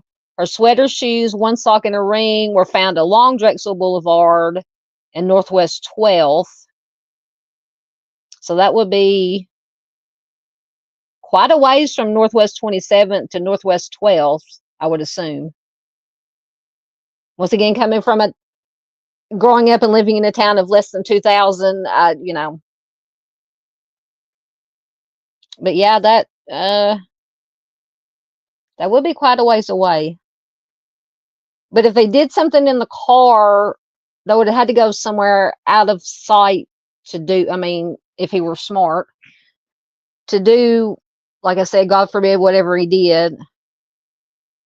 But then why come back and leave the clothes out close, relatively close to where they found the bicycle at, or a mile away from her home, fairly close to her home? Makes no sense. Makes no sense. Yes, crazy. Crazy. Absolutely. Yes, he should have never. This Daniel John Smith should have never been out after he basically got what they say, boot camp and something for some assault on a lady, and then something else he only got like 4 months for. Why was he even out on the streets? Chris says this clothing scattered says way too much to me. I can't figure out the clothing being scattered. If you're going to get any evidence out of if it was in a vehicle, why throw it out close to, I mean, just out in the middle of the street? Looks like you would put it in a trash bag and throw it in the woods or a dumpster or whatever. Why throw it out into the street? That's what I don't understand. You're very welcome, Miss Paula.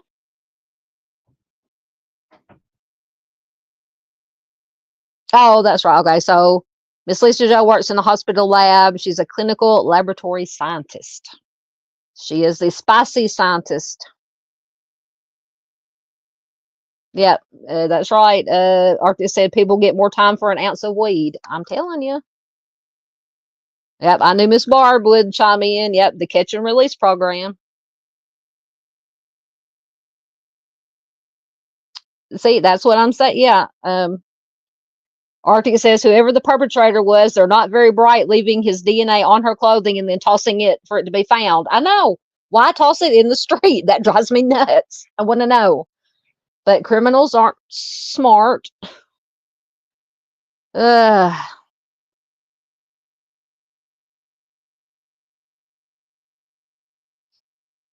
yep. Paula says with the clothing being scattered, she was either the victim of a rude surprise or she was in a fight. Could have been both, either one. I don't know. I still have the feeling about the John Daniel Smith, the one, the brother-in-law that offed himself, what, 3 or 4 days after she went missing. But I still can't get over the clothes with yeah, like what Arctic said, with all the DNA, the evidence DNA on it, just tossed back out in the street. Oh, okay. We will mull over this some later. All right, so. Oh, we only been gone an hour and a half. We're good. So next we have Leonard Neil Dirickson. Let me get his information.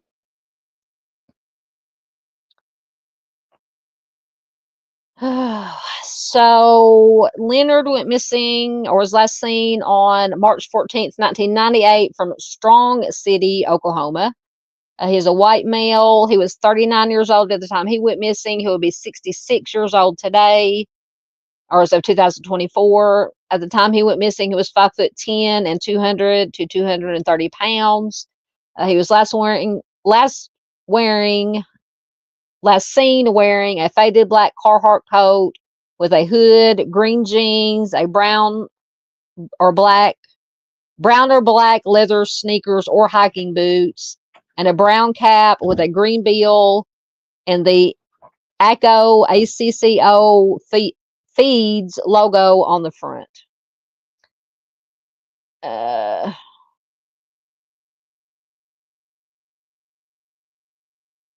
Okay.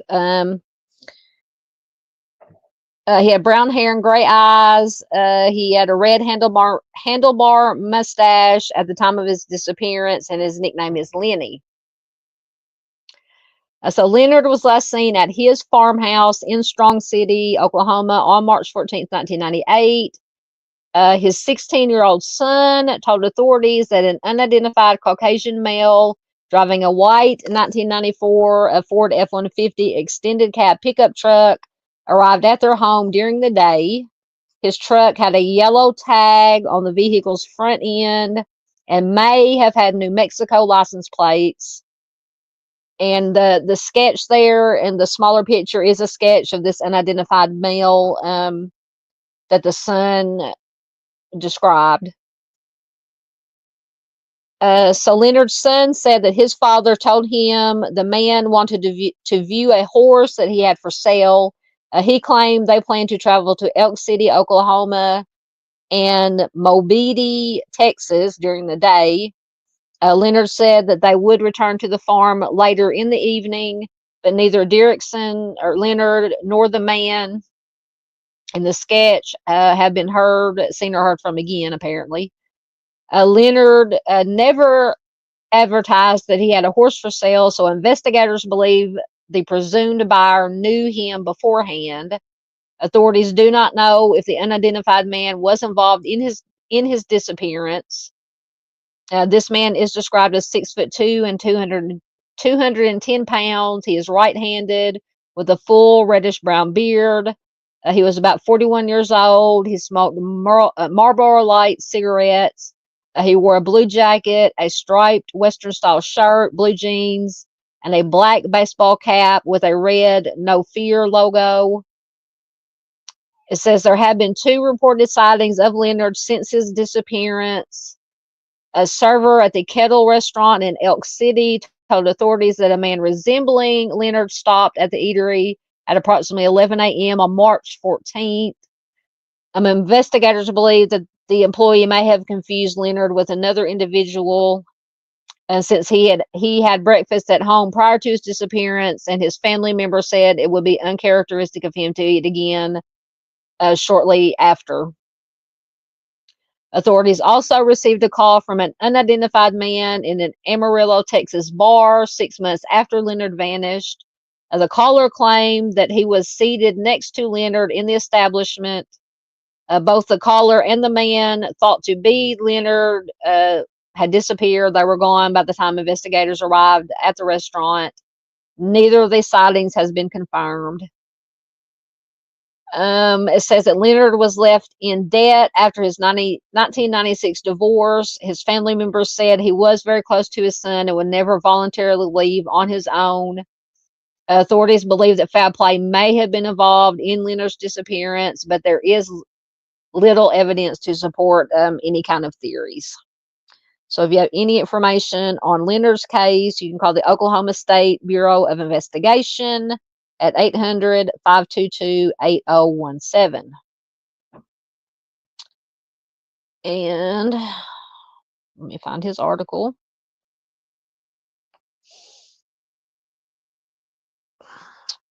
So this article, hopefully it'll let me read all of it and not throw up a paywall. It's from the Oklahoman. It is from July of 2000. So he, when did he go missing? In 1998. So 2 years. This article is 2 years after he disappeared. It says Jared Dirickson's heart overflows with joy each time he is reunited with his father Leonard. Then he wakes up. Jared Dirickson, 18 now, and this was back in 2020, now only sees his father in his dreams or in the few photographs scattered about his parents' rural Elk City home. He also sees his father occasionally on old, tattered flyers still taped to doors and windows of area businesses, flyers that read "missing." Under normal circumstances, Jared, his younger sister Connie, and the rest of the Dirickson family would celebrate Leonard's birthday, but few things have been normal the past 2 years. Not since March 14th of 1998, not since Leonard Dirickson was last seen at his Strong City farm climbing into a truck with a stranger to view stud horses. That morning, Jared Dickerson, who was then 16, watched his father drive off and out of his life. 2 years later, Jared and his relatives asked the same question: is Leonard Dirickson deceased or alive? Jared says, "I love him a lot. I wish I could see him again. I pray to God he will let me see him again." Investigators also have been confounded by the disappearance. Joe Hay, who is Roger Mills County Sheriff, says we really don't know what happened. We know as much now as the first day he was reported missing. The questions trouble Dirickson's parents, and so does the unknown. Don Dirickson, who is Leonard's father, says, "What could have possibly happened? Where could he possibly be? You could imagine 1,000 different things. You just don't know." At age 18, Leonard married a high school sweetheart named Kathy, and together they built a dairy business in Strong City. The Diricksons divorced in 1996, splintering the family with a bitter battle for the couple's 2 children.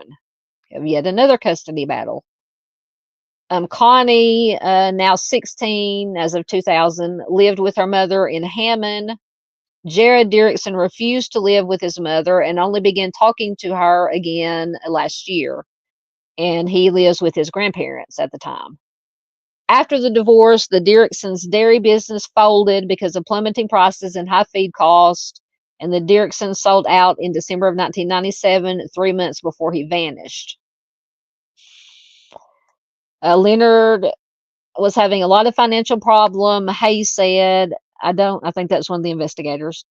He says, "I don't even think his family realized how bad it was." In January, Leonard found work at a local metal company and told his parents that he liked it. He enjoyed the work so much, in fact, his father thought about buying the company for his son. So apparently his family had some money, but then Leonard was gone. Relatives think he had less than $150 on him that day. His last paycheck was not cashed. His credit cards, although maxed out, were never used after he disappeared. Norma, his mother Norma, says, now every time I read in the paper or hear on the news that a body was found, I wonder. I have to check to see if it is Leonard. I even walked all of the canyons around here to see if I might find him. She says, in my heart, I know something bad has happened. He would not have left Jared. They were just too close.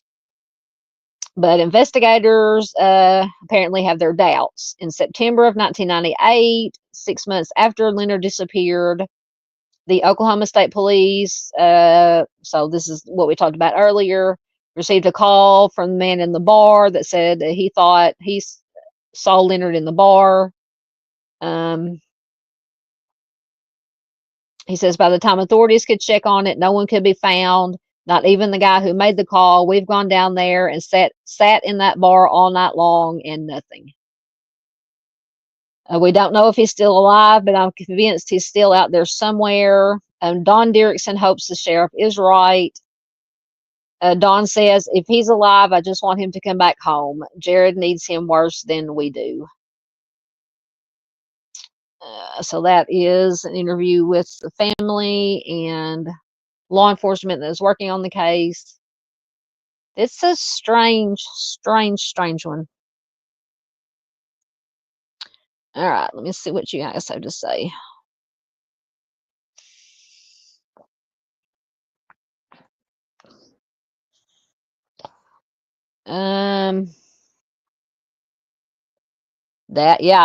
Sunday says, can you imagine, probably going back to Amber's case, can you imagine if laws changed to life without parole for first-time crimes against a child? I, in my opinion, agree wholeheartedly with that. Yeah, see, that's the problem. Chris says, but what if the perp's DNA was never in the system? That is true. But it looks like, and I'm assuming, did it go back? Oh, we're talking about Amber's case.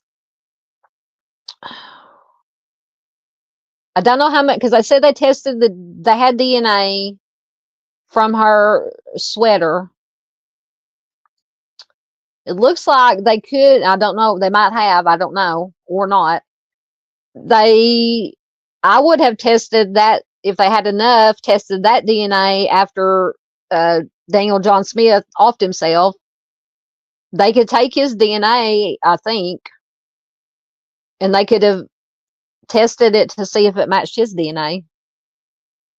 I'm sure somebody, Arctic or somebody, can tell me if I'm right or wrong about that, but I've heard it done before in other cases where a suspected person of interest or a suspect has either, passed away, off themselves or whatever, and that's how, they took DNA at the autopsy and they matched it to a crime scene. Yes, absolutely. Arctic says, hopefully genealogical DNA can solve Amber's case. Yes. Yep. Chris says, excuse me, Leonard Dickerson's case is a very old one, and it's got lots of red flags. My bet is on whoever he was going, well, I would say my person of interest / suspect would be this person that he was supposedly going to show the horse to. That's the only thing that's mentioned. And that I forgot to say that inset sketch is the picture of a sketch of the person that his son described, that came out to the house that his dad left with to go look at the horse, supposedly. Yeah, To me, that's the biggest. I don't know. That's the red flag. Is the I want to know. Apparently, they never found this person that he was going to show the horse to.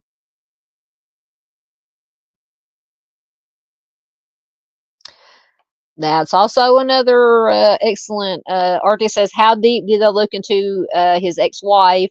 She must have been a real piece of work for her son pretty much to disown her. Absolutely. So there's 2 red flags, another red flag.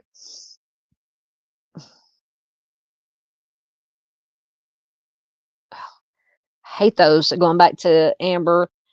Sunday says, if you look up recidivism rate of a child offender times the number of kids reported abused annually, it's staggering. Oh, I believe it. I believe it. Yep, and a lot of them don't go or not reported. Absolutely. Absolutely.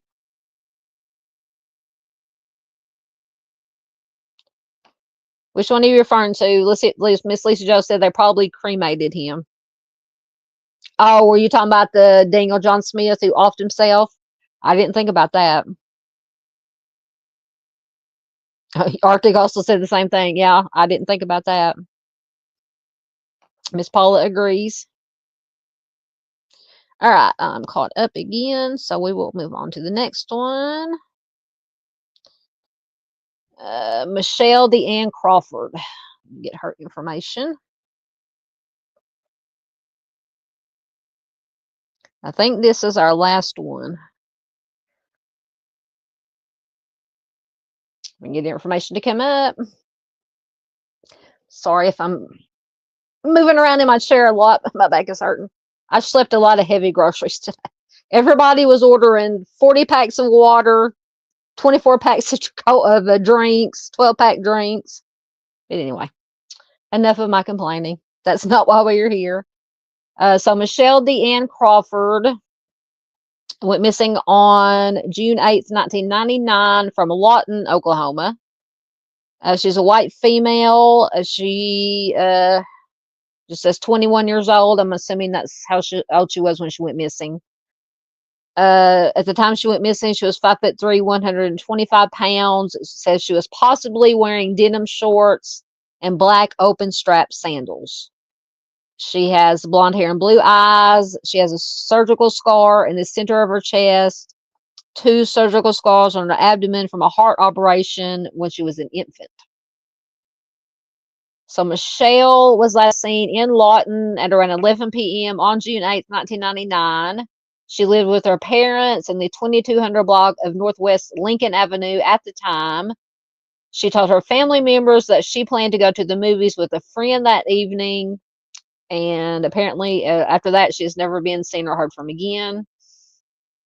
So her parents found her gray 4-door 1986 Honda Accord parked crookedly in the 1100 block of East Gore Boulevard between the Best Western Hotel and Montego Bay Apartments on June 13th. So that would be about 5 days after she was last seen. Her purse and other belongings were in the back seat of the car. All of the doors were locked except the front driver's side door. But there was no sign of her at the scene. It says that Michelle had only 2 close friends, according to her parents, and neither of them had plans to go with her to the movies the night of her disappearance. So she might have just told her parents that and was going to go meet somebody else. Since she went missing, her bank account has not been touched. She was a junior at Cameron University in 1999. She majored in English, and she did make good grades. She earned a full scholarship for the next semester of school. She was also employed part-time at Gibson's department store in Lawton. Her family describes her as a generous, responsible, hardworking person, and it is uncharacteristic of her to leave without warning. Now, it says there is a theory that her remains are buried on privately owned land in the Mountain View, Oklahoma area. And I don't know, maybe Arthur can tell how far it is from Lawton to Mountain View, Oklahoma. A foul play is suspected in her case, which remains unsolved. So if you have any information, call the Lawton Police Department at 580-581-3250. And I do have an article. Get a drink. If it'll come up.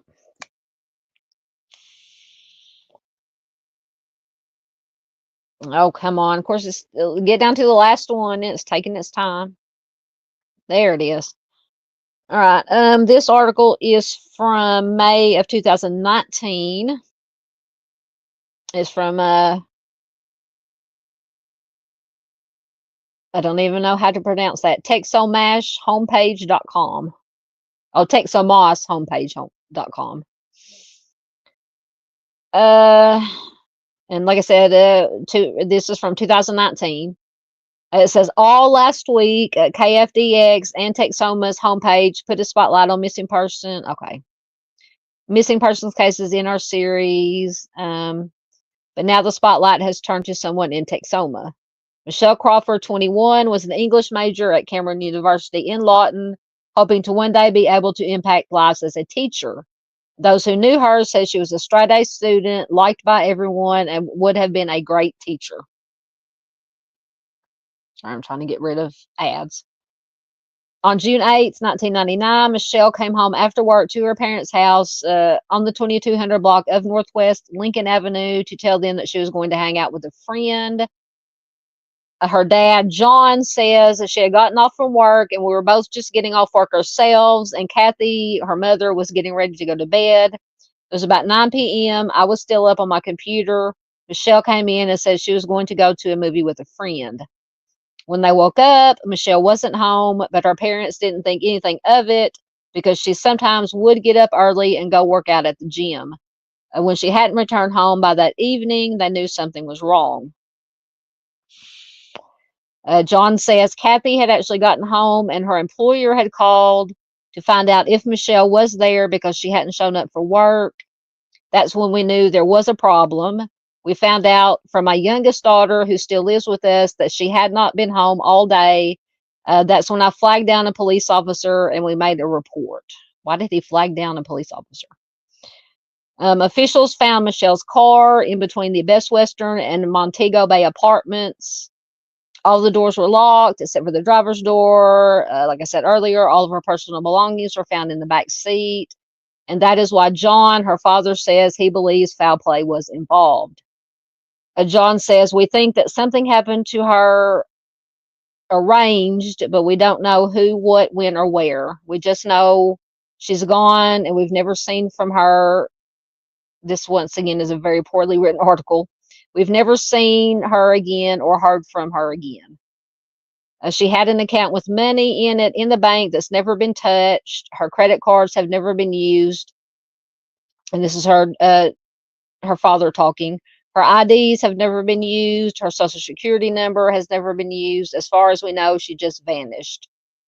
A regional program specialist for the national NAMUS, Mike Nance, was a former homicide investigator. He said there are certain steps investigators will take to try to solve these cases. Nance said if you left your home to go meet somebody at say a substance deal, who were you last talking to on the phone just prior to disappearing? Those types of things provide leads for investigators to follow up on. But in Michelle's case, no new information has surfaced and there weren't many leads to go on to begin with.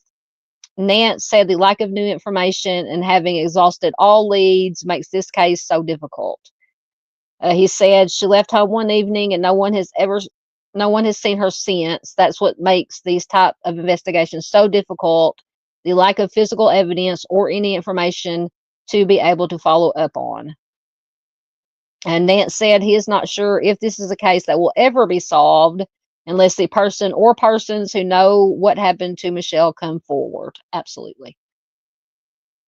He says somebody knows what happened to Michelle. Hopefully they have talked to somebody else about it, and hopefully it weighs heavily on the people who know what happened to Michelle and come forward. John Crawford said he and his wife Kathy might not have many years left, and now they just want to know what happened to their daughter. John says, we know that there's somebody out there who knows, not just whoever did it. There's others that know what they know. We just wish they would step forward someday. We would love to give her, if she's gone, we would love to give her a Christian burial and have a place to lay flowers and just love her. So once again, if you have any information on this case, you can also call Crime Stoppers at 580-355-4636. Once again, just heartbreaking reading these interviews with these parents. All right, let me get back down to your comments. Okay, so I'm assuming going back to Amber's case. I'm on the right one there. Arctic says he must have been cremated. Nothing on Find a Grave for Daniel John Smith. Well, that sucks. So now I hope and wish and pray, fingers and toes crossed even more, that so would they have done would they have done an autopsy since it was a self-harm or not?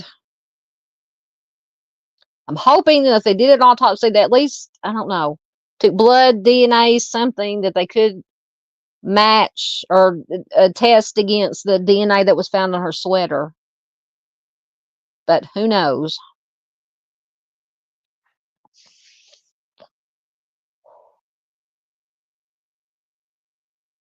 Hey, Tomboy Charm, good to have you here.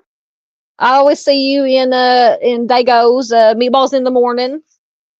Good to have you here. Thank you, thank you. Absolutely, good to see you too. He says, hey, y'all, good to see everyone here. Absolutely. Welcome, welcome. Thank you very much, Mr. PJ. Put in Arctic's link again. Okay, so, okay, this was, in this case, right? The last one. Oh. I was asking how far it was from Lawton to this other place where they searched or got a tip or whatever it was about possible, her remains could possibly be there. Arctic said it's about an hour's drive from Mountain View to Lawton, or 30 minutes, or 30 minutes if he's driving. Yeah, if you get the, what is it, Mustang, the Mustang. So that's not too long to take a, too far to possibly take a body and dump it. Thank you, as always, for that information.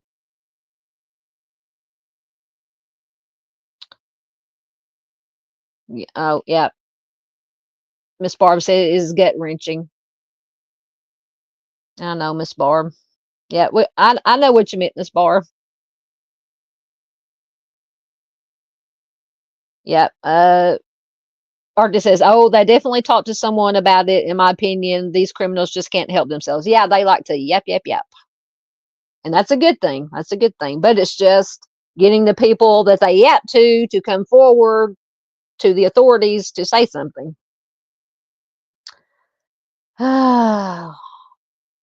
So frustrating. Okay, are you talking about the autopsies? Miss Lisa Joe said they don't a lot of times. Wow, that sucks. That sucks. Because I'm telling you, I've just got the feeling, I mean, why would, unless he, and this is going back to Amber's case,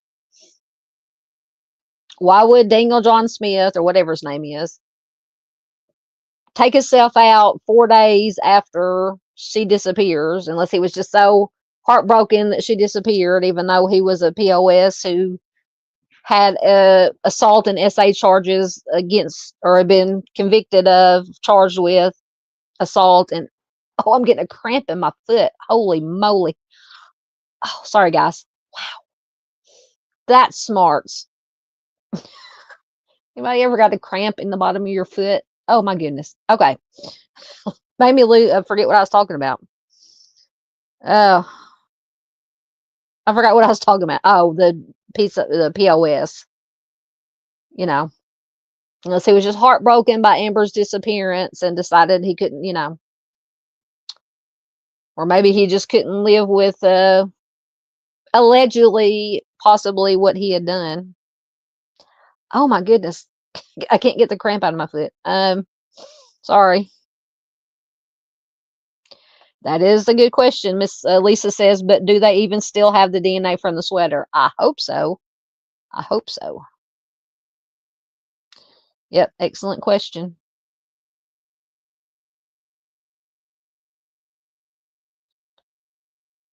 Thank you very much. Miss PJ put in Miss Paula's link to Miss Paula's channel. Absolutely. Okay, so you are talking about the autopsies. Man, oh, God, I so wish they would have taken, now I lost my house shoe. Blood, DNA, something before if they cremated him, to test against that DNA on the sweater. Yeah, that is true. Miss Lisa Joe says there is a possibility that it was unrelated. That is true. Yeah. But she says, but it is super suspicious in that time frame. I know why. 4 days. 4 days after she disappeared, he decided to end it all. Yep.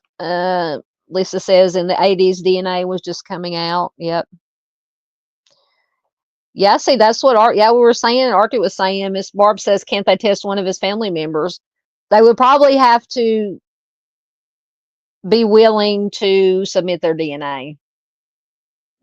Either they would have to be submitted willingly, or if I'm understanding, trying to remember what I've learned, if they don't submit it willingly, law enforcement would have to come up with some kind of probable cause to get a warrant to get it, and probably they wouldn't be able to have enough probable cause to get a warrant to get their DNA. And then, yeah, also, Lisa says they could, Barbara, but they have to have something to test it against. And yep, unfortunately, if they don't have the DNA still from the sweater, there is nothing to compare. I know. I want to know. Hopefully, they preserved it, but so I'm thinking after all these years, because it's 1997 when Amber went missing, presumably her life taken. Always try to hope for the best, but you know, either I forgot. I lost my train of thought again. Talking about still having a sweater. Either they have the DNA and hopefully they preserved it all these years. They did test it against. Didn't they say they tested it against one of the 3 individuals, not the guy who offed himself. One of the Joseph maybe was his last name. I think they got a DNA sample from him while he was in jail or prison and tested it. But they said that whatever they did do at least one test, but they said it wasn't enough to get a profile or wasn't enough to get anything definitive. So I don't know if if they used up all the DNA with that, or if they had some left over. Hopefully, if they had some left over, they've kept it somewhere just in case, you know.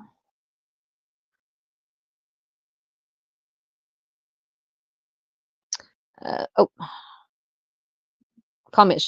Miss Lisa says, but if they do have the DNA and they can process it for genetic genealogy, they probably wouldn't even need samples to start. So what would they compare it to? Unless some of his family members submitted their DNA to these DNA sites. Yes, let's hope. Lisa Jo says, so that sweater could be sitting in evidence. I hope. Yeah, waiting for better technology like we have now. Absolutely. Absolutely. Okay, so Lisa Jo says they would use tests that are already in the databases. Gotcha. Miss Lisa Jo, you're gonna have to come on here with a panel with me one night and talk about this stuff. Since you're the scientist, you're the smart girl. You're the smart spice. You're a smarty spice. All right, I think that is the last one that we had.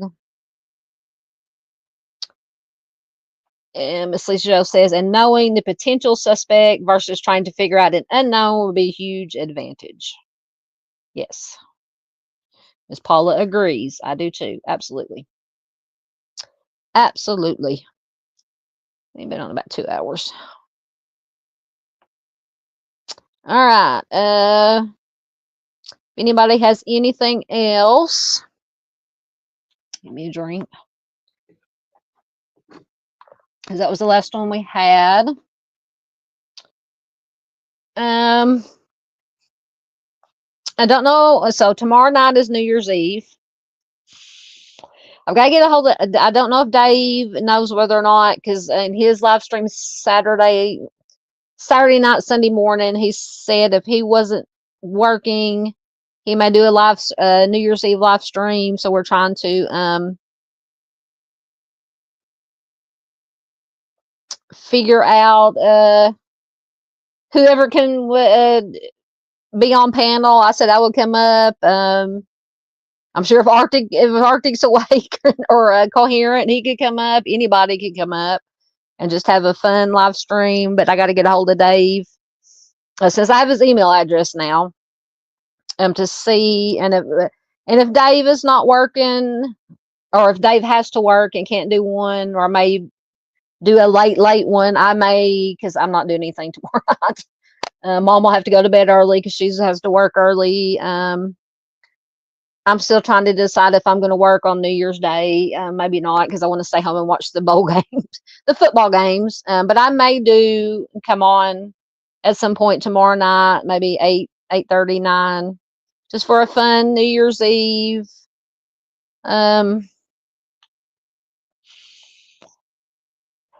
Sorry, I try not to vape on camera. Duchess is okay. I'm behind in comments again. Hold on. Yes, absolutely. Miss Peggy says never forgotten. Absolutely. Oh yeah, I always forget to put up my creeper on the bottom. Are you talking to me, Arctic? I'll check. If you're talking to me, I'll check it when we get off here. Tomboy Charm says New Year's Eve. Yep. Oh, Duchess is having a New Year's Eve. I wonder what time she's going to start. I might just have to watch hers instead of doing my own. I know there'll probably be a lot of some creators doing just fun live streams tomorrow night. So I'll just kind of play it by ear. Oh, Dave is back. He says, if I'm not working, I'm good. Hey, if you do one, I'll be there with you, buddy, if you'll have me. Absolutely. We can do whatever you want to do. Yeah, if somebody can throw in Duchess's link, absolutely. Okay. Tomboy says, shoot, that was a baby cloud compared to my vape. Yeah, I was trying to blow it off camera, but it didn't work. I try not to do it on camera because I know some people, if because I smoked cigarettes since, well, I guess technically I was a late bloomer as far as smoking. I didn't start smoking probably cigarettes till I was probably 17 or 18. And then I smoked for up until about 6 months ago. And then I started slowly changing over from cigarettes to vaping. And I kind of went back and forth. And now probably for 6 months or more, I've been completely off cigarettes and just do the vape. So much better. My lungs feel better. Everything, I don't smell like smoke, that nasty cigarette smoke all the time. And I haven't really even had craving for a cigarette. But I do always have my vape with me. So, oh, there's Lance. Lance gets who gives out the tardy slips? Is it Doodle or Miss PJ? Lance gets a live stream party slip. No, it's good to have you here, Lance. Always good to have you here. It's okay. You can go back and watch replay. Oh, Sunday State, you're talking about Duchess says she lets anyone up on panel. That would be fun to be with. I love Duchess. Yep, Timmy or Miss Barb says I can't talk. I'll be there with you and Dave. Yep. I think it would be fun to have me and Dave and Miss Barbara. You could come up on panel. You could finally tell us your story, your dating site stories, horror stories. I still want to hear those. We are doing well, Lance. I hope you're doing well, my friend in Canada. I hope you are staying warm. There is Miss Duchess's link to her channel. Thank you, T. Oh, wow. Tomboy says, I was a 35 plus year smoker. Yeah, I probably smoked for about 30 years or more. I vape for almost 13 years. Yeah, I probably vape, probably in total, I've probably been vaping probably almost a year now. But like I said, when I first started, I would go back and forth and slowly cut down on the cigarettes till I just weaned off the cigarettes and to completely the vape probably within the last 6 to 8 months.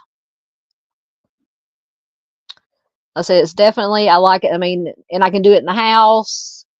Um, you can vape anyway. I mean, I vape in Walmart, you know, take it in with me when I'm working, shopping my deliveries and go in an aisle where nobody is and, you know, take it off the vape.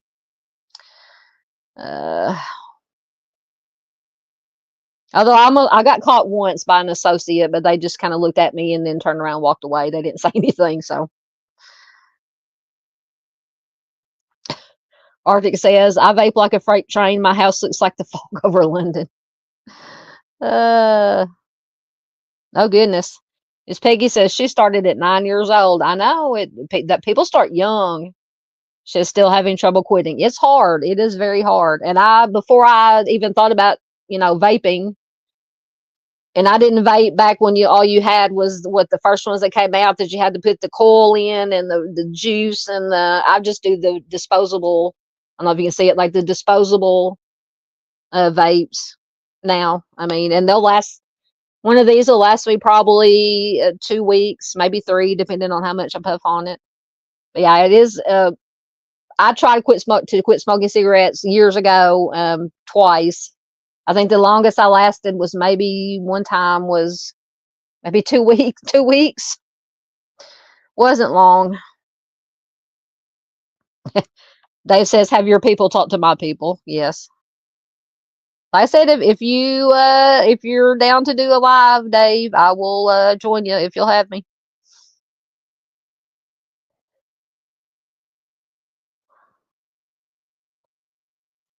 Lance says, I am doing as well as possible. The holidays are very difficult this year. Absolutely. Yeah. They are very hard. If you've ever, doesn't matter how long it's been, if you've ever lost anybody, holidays are hard. Holidays, birthdays. I said it hasn't been a year even. It's just been a matter of months since we lost my baby and baby sister-in-law. And this was the first, this is the first set of holidays we've been through since we lost her. And it's just was not the same. Absolutely. Yes. Sunday says, I like to hear dating horror stories. I'm telling you, Miss Barb keeps teasing us with her. She's going to tell us about her her dating site or dating app. Sorry, dating app horror stories. Yeah, Miss PJ says she smokes and vape, but cutting down on smoking. Yep. I'm surprised that it did not take me that long to wean completely off the cigarettes. Miss Peggy says, I've tried vaping, didn't work for me. Yeah, it's not for everybody. There are people I know that have tried vaping, said that it didn't work for them. They went back to smoke cigarettes.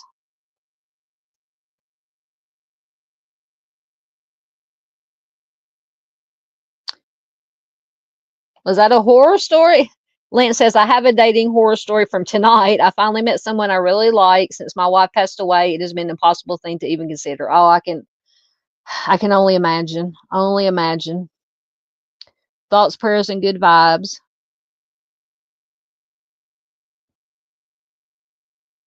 Oh my goodness. Miss Lisa says, Chantix worked for me. I restarted, but I did quit it once. The first or the second time that I tried to quit. there was a group of us as when I worked at Wally World at Walmart, and our little group, a clique that we had that went to lunch together and hung out. We all three of us smoked, or yeah, three of us smoked. The other two didn't. So the three of us that smoked tried to quit, and one of the other ladies went to the doctor and got a prescription for Chantix. She didn't like it. It didn't work. Whatever. But she goes, do you want to try it? I said, sure. And I took it maybe 2 or 3 times, and it gave me the craziest nightmares, and I stopped taking it. It was just unreal.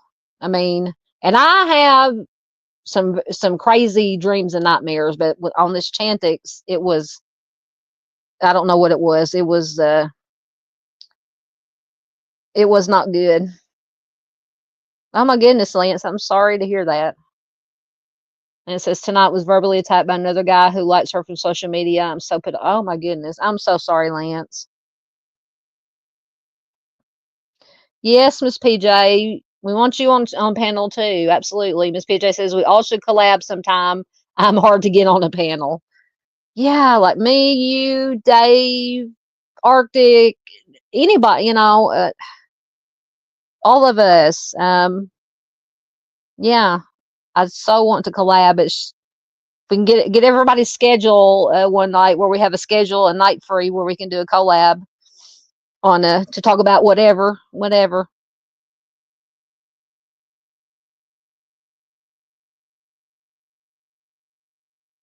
Oh, Miss Lisa, Bitchy Spice is on it, Lance. Bitchy Spice is on it, aka Lisa Joe. She will take care of it. Yep. They are hard, very hard, very hard. Oh, I bet I would have been shocked, pissed, everything. Oh, so am I, Miss. I'm an introvert, Miss PJ. Miss PJ says we'll be fun. I'm shy. See, I'm the same. I've always been an introvert, but I don't know. I get on here now. I did suck when I first started because I was, nervous to be on camera, and to an extent, I still get a little bit of. But I just get on here and just talk and babble and whatever. Try to get the information the best I can. But you would do fine. You would do fine. I watched your videos and your live streams. You do good. Yes, the keyboard warriors. Lisa says, Lance, people are super bold behind the keyboard. That's right. They would, I guarantee you, they probably wouldn't come and say it face to face to you. Yeah, yep. Lance says, so I sent him the Lord's Prayer. Excellent. Yes, we're always thinking of Miss Barbara. Absolutely. Oh, hey. Miss PJ says, I can be pretty sarcastic after I get used to people. I can be sarcastic. We all know how Arctic is. Yeah. Dave can be sarcastic. Oh, yeah. Sarcasm is in our nature. Oh, yeah, please. Okay, yeah, with the little angel. You're not fooling anybody, T. We know you. Miss Peggy says she's tried patches, lozenges, nothing worked. Yeah. It's hard. So did you have the vivid? Yes, super vivid dream. So you know what I'm talking about, Miss Lisa? I know. I said I only took it maybe 2 or 3 nights, or yeah, took it before I went to bed. Couldn't do it. Couldn't do it. I mean, I would wake up in a panic with the dream. Yeah. Yeah. Lisa says I don't think I had nightmares, but they were vivid. Yeah, that's why it was just very vivid, very real. I mean, yeah, it was horrible.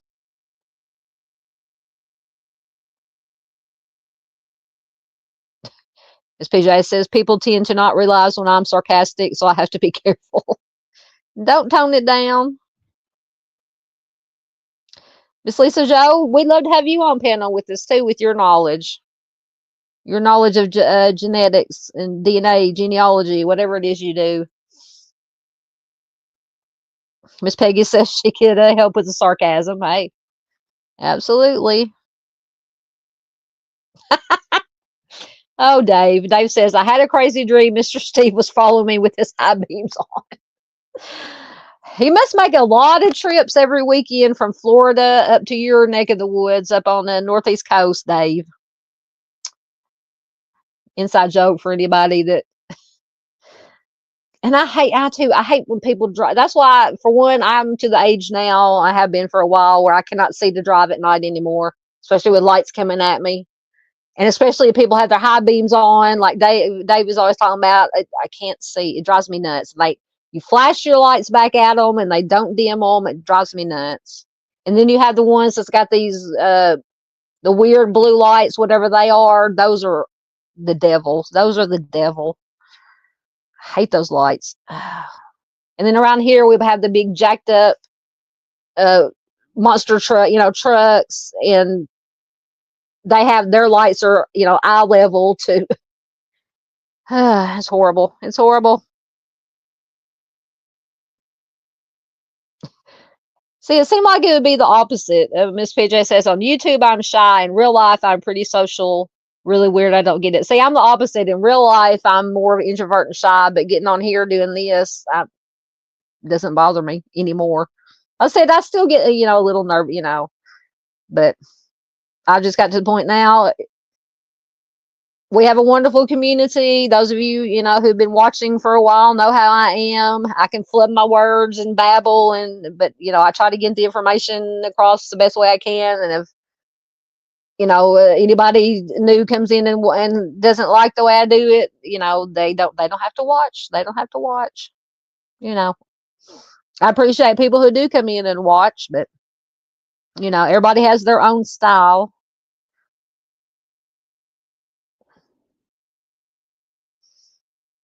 Yeah, Miss Lisa Joe's been calling out the crazies. Yeah, I've been trying to keep up with you on Facebook with your troll person fella.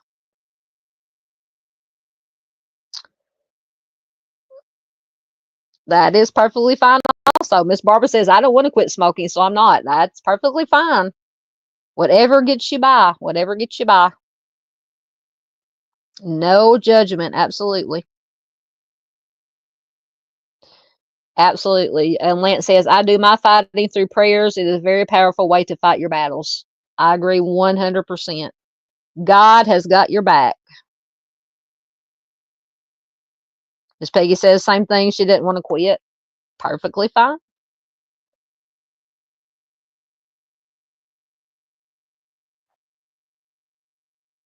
What is that? Oh, drinks. Hold on. Miss PJ says, I'm definitely staying away from YouTube tomorrow night. I will be having some drinks.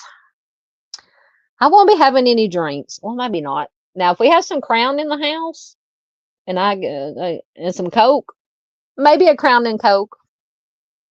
I don't drink. I don't drink anymore. Maybe every once in a blue moon.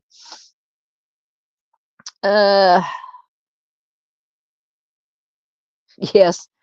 Artist says, Dave, Mr. Steve was no doubt following you to Waffle House. Probably.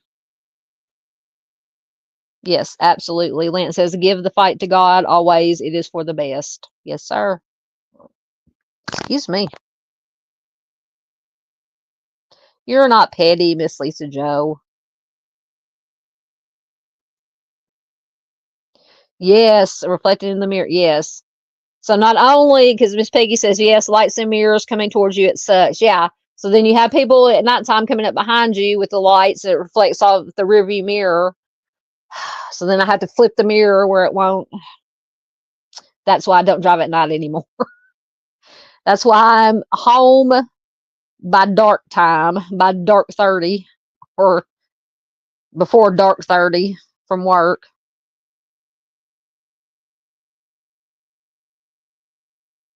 I'm glad I'm the only one. Arctic says I still get nervous going live and it's been 3 years. Yeah, I said I'm not I mean, if you go back and watch any of the first lives when I first started doing lives, yeah, I was like camera shock or whatever. I like to think I've maybe have gotten a little bit better, a little bit better, a little bit more comfortable.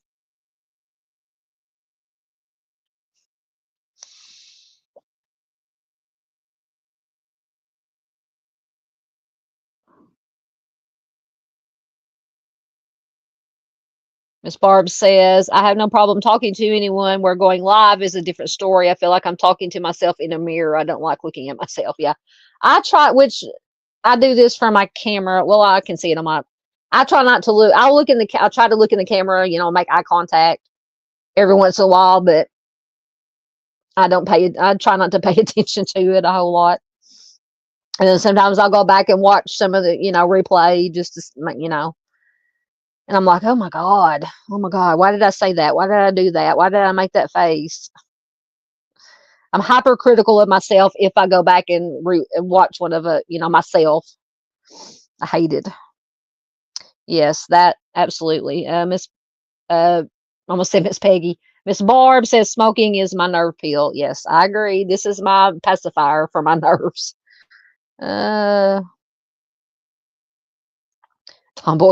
Tomboy says I'm shy too. Yep, I said that with a straight face. Yeah. Uh-huh.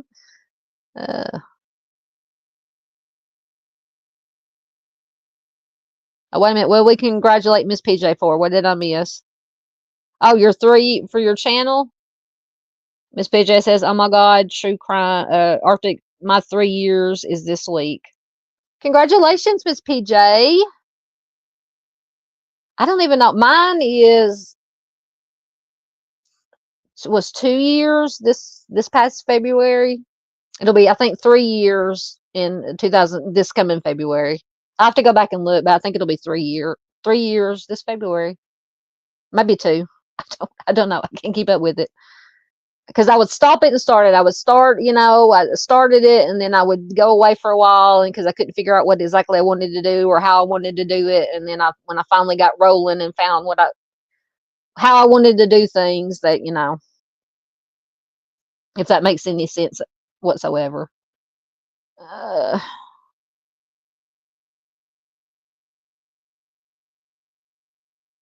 What? Dave says, what is a troll person fellow? Miss Lisa Joe has been a troll. I think it's another creator, or at least on Facebook, has been given Miss Lisa Joe, and I think Miss Madison, if she's, I don't know if Miss Madison is still here, if it's the same one, problems, especially with the Barb Cotton case. So Miss Lisa Joe is trying to take care of business.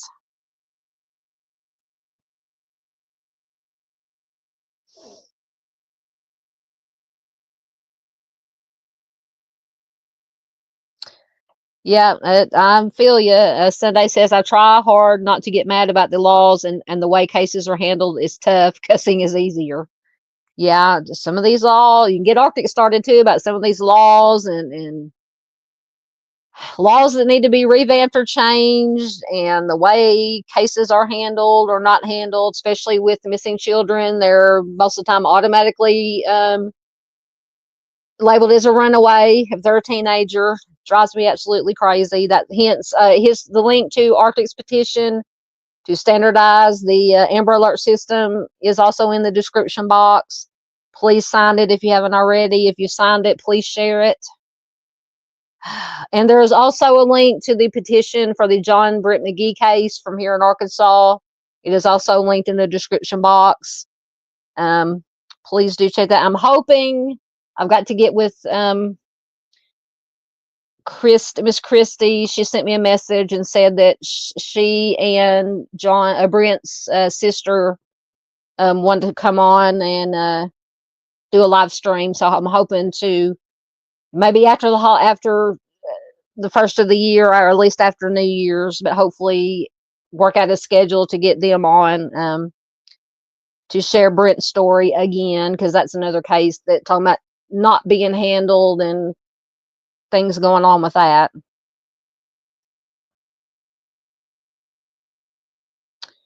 Okay, so Miss Lisa Joe says, a certain advocate who posts cases that families don't want him involved in due to a personal vendetta. Who's going to arrest you? Is Mr. Steve going to arrest you, Dave? Is that what is he going to arrest you for?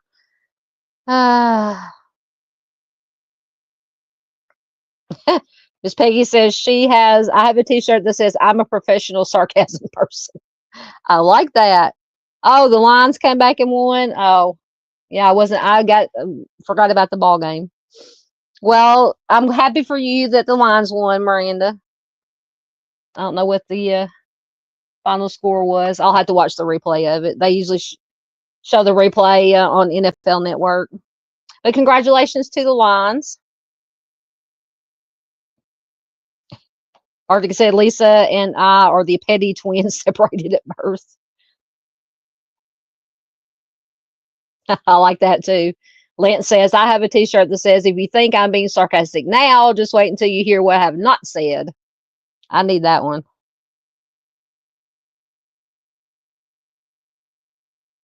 You blocked your whole chat one time, Miss PJ? What the crap was going on with that? Miss PJ says, remember when I blocked my whole chat? How do you block a whole chat?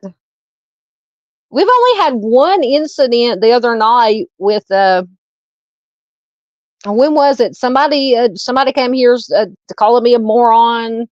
I didn't know what I was talking about. I can't even remember what live stream we were doing. Only had one problem. Mr. Steve actually had a troll somebody come in on his morning watch live stream last night. He got rid of him pretty quickly. Oh, I still do that. Arctic says, oh yeah, no worse than my first live that I forgot to add myself to the stream.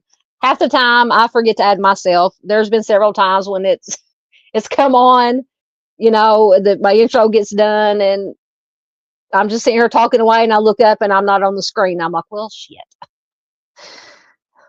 Add myself to the stream. I've done that many times. Oh, so Miss PJ says, when I first started, I blocked my whole chat. I don't even know how I did it. I don't know. Yeah, I don't know how you would block a whole chat.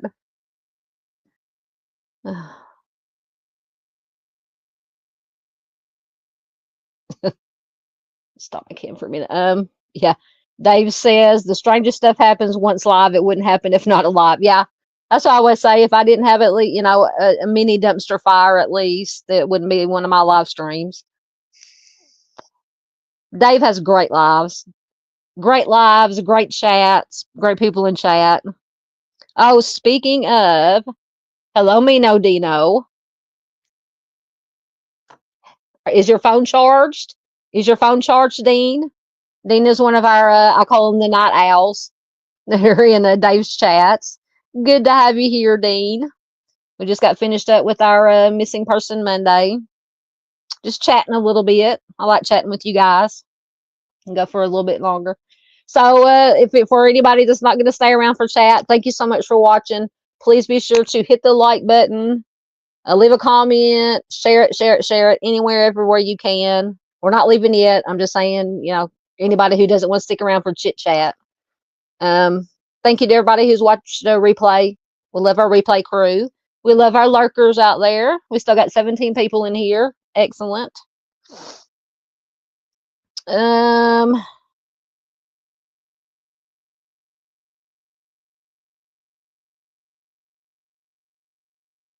Miranda says, I'm too self-conscious to start a channel, but I've gone into a few different channels and spoke, but wasn't on camera. Everyone said I have a nice voice. I bet you do. See, you don't have to go on camera. A lot of times when I do my live streams, I don't use my camera. I'll just be sitting on my bed in my jammies and just, you know, doing whatever we're talking about that night. But I do like to use camera, you know, interaction when we're doing stuff like this. And then when we have our True Crime After Darks and stuff like that. But you don't have to be on camera. There's a lot of creators that don't go on camera. I think you would be excellent on panel, Miranda.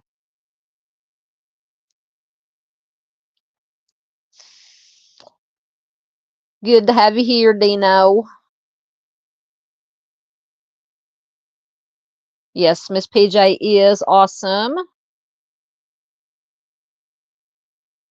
Okay, PJ says they will notify you. About what? About the chat? About blocking the chat?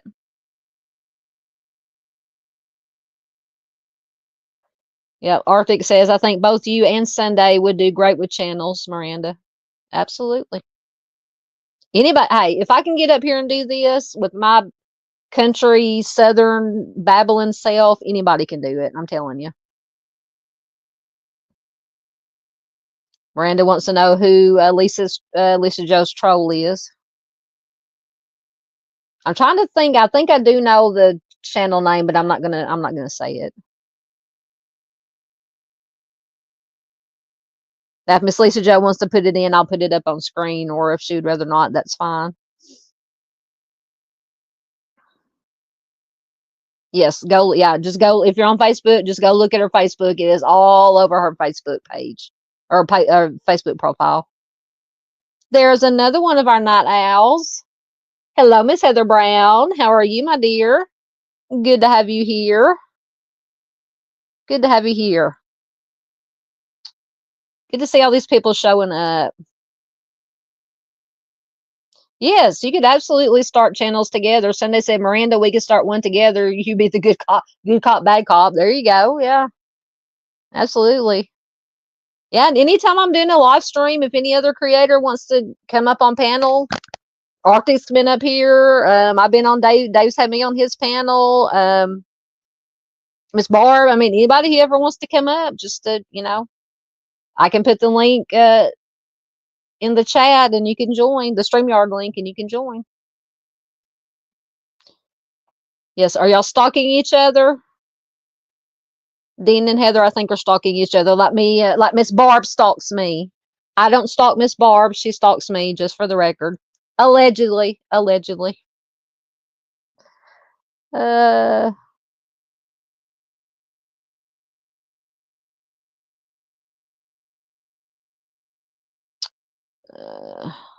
Hold on, did I miss something?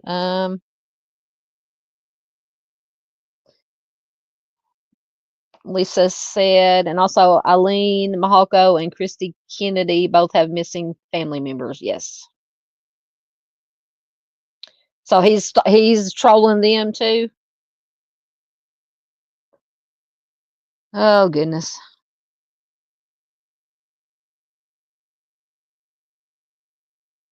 Oh good.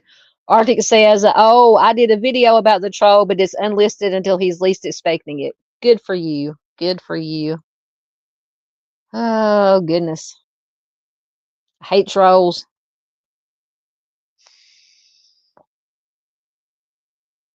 Oh, hey, go listen to Arctic when he gets fired up.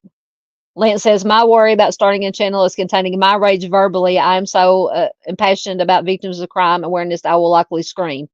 Obviously, you have not watched any of our dear friend Arctic Fox True Crimes videos. I think the video was one of the ones you did yesterday. I can't remember the case you were talking about, but ooh, he was fired, rightfully so. I love his passion. He was fired up. He had the words going. I'm telling you. Absolutely. Do check out our friend Dave, Al on the Prowl. Thank you, Miss PJ. Yep. Sunday says Lance can join him and Miranda. Them and Miranda. Yes, I was going to ask you if you would like to join me. Absolutely. You read my mind, sir. Because see, that's when I get nervous. Is the few times that I've had family members on,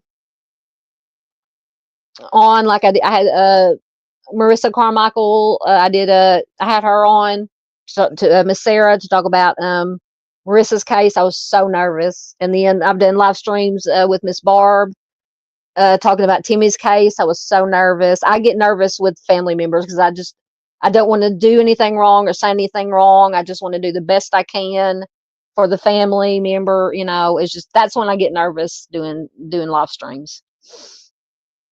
But yes, Arctic, I will get in touch with Christy because she did message me, and we'll get something worked out. And I will let you know, sir. Thank you so much. Miss PJ, you talking about Brent's case? You can come on panel too. She says, yes, I want to cover his case as well. If you're talking about Brent, absolutely. Because I think I can have it up to 10 people on. And it would be Miss Christie and Brent's sister, and then Arctic, me. You can come up because I think I can have at least 10 people. Love to have you if you want to participate. Or I'm sure Miss PJ, Miss Christie, and God, I feel so bad. I can't think of Brent's sister's name. Jessica. I keep wanting to say Sarah, but it's not. Sarah is the wife. They are looking for anybody, any creator to go on their channel to do a live with, to share Brent's case with. So we could definitely get you in touch with the right people. Okay, so Miss Lisa Joe says this is her Facebook, her on Facebook.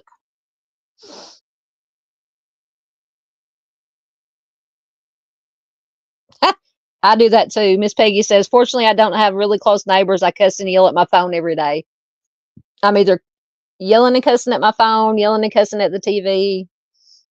It's a good thing I live on the farm. My only neighbor is my uncle, and he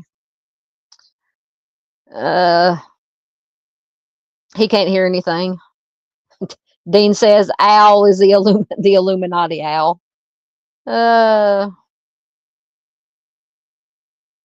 Yep, I agree. Miranda says there are so many mean people in the true crime community that I just don't have the heart to hear the nastiness. I know.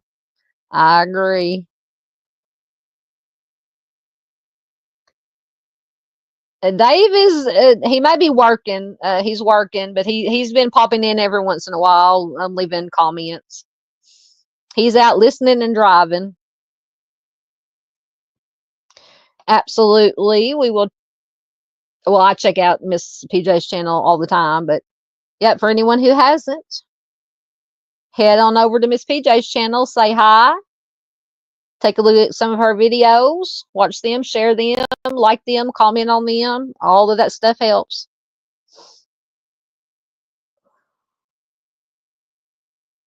Yes. Lisa says, I've never met so many toxic, crazy people as I have since I started advocating for missing people. I know. And you would think, because before I got into the true crime community here, I would watch live streams about other subjects, all kinds of subjects.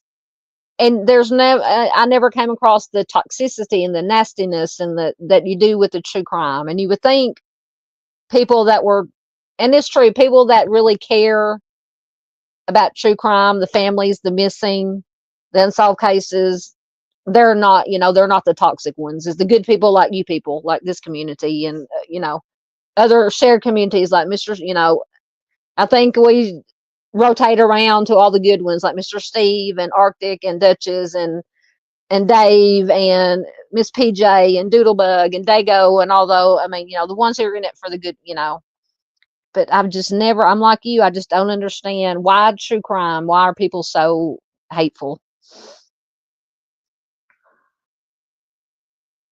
Don't you even start talking about spiders, Dave. No, no, no. No spider talk here, sir. Don't make me put you in timeout, Dave.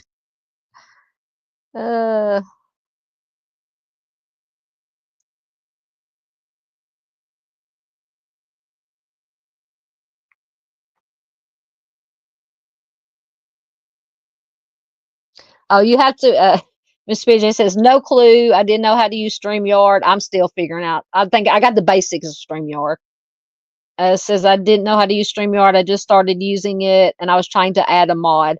You have to add, you can't do, that I know of, you can't add a mod through StreamYard. You have to do it through the YouTube side of it. To throw them wrenches around. Yes, Vincent. I don't even know where Vincent came from last night in Mr. Steve's morning watch chat. It was crazy.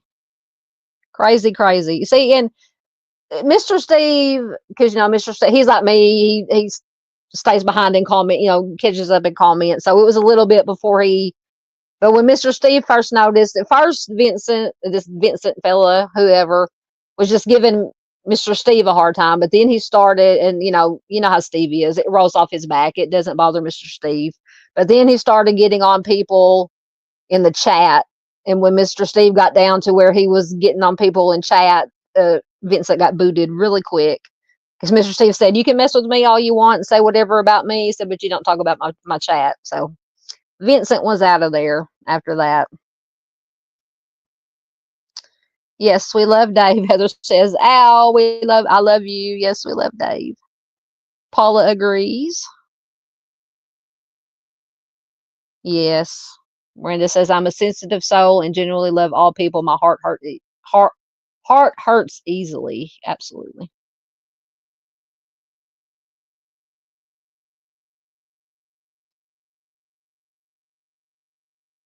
I like that.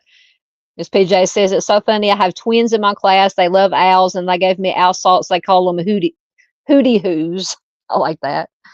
Oh, that's cute. Yes, Miss Paula is one of our night owls too. Absolutely. She says, I'm a night owl for life. Absolutely. Miss Paula is always in when Dave is on. Oh, I've almost done that several times. Dave says, my fear is closing out a StreamYard before you're ready to end the live stream. Absolutely. I've almost done that on several occasions. Yeah, Miss PJ says she's done it too. Timmy, Miss Barb says, yep. Yes. Dave does have great lives and chats. Absolutely. Yep, Dave is listening and driving.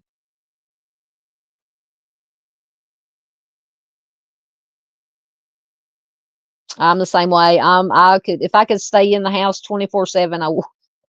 Miss Peggy says, I chat some in live chat, don't like being away from home and around people. Yeah. I think that's why I don't like people. Most people. Great to see you. Absolutely. Oh, I can't wait to see that. Miss Barb says, I got a new beautiful sweatshirt I'm wearing for my next live with my boy's name on it. Excellent. And Miss Barb, whenever you will have me, I would love to be on one of your lives with you, ma'am. Oh goodness. You've been on camera some. Arctic says, I rarely go on camera. I prefer not to have my subs lose their sight. Please.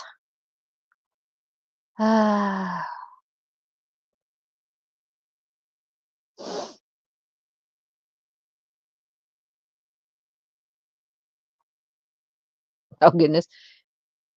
Miss Lisa says, I would rather go on a panel than show my dog on Friday. Didn't one of your doggies have a birthday? I remember seeing you posted on Facebook. One of them had a birthday. They're so cute. They're what I always want to say trollers, but it's tollers, Tollers, the kind of dogs you have. They're so cute. Are you talking about me or somebody else? Heather says, but your accent is lovely. Mine's just Wisconsin. You got that Midwestern accent?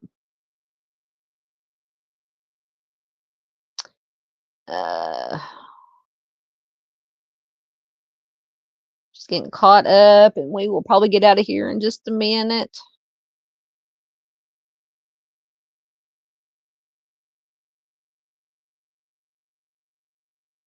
Oh, yeah.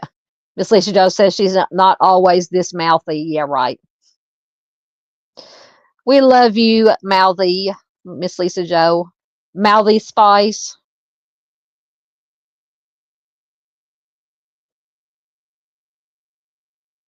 Absolutely, Miranda. Miranda says, I'd research a case first and then I would go on your live. Absolutely. I would love to have you. You don't have to be a creator. I still don't think of myself as a creator. But yeah, absolutely. If you have a case that you want to research and share that needs awareness or that you're passionate about or whatever, absolutely. Just let me know. Oh goodness. Miss Barbara, She says she turned me into Mr. Steve for stalking. Goes both ways. Goes both ways. We stalk each other.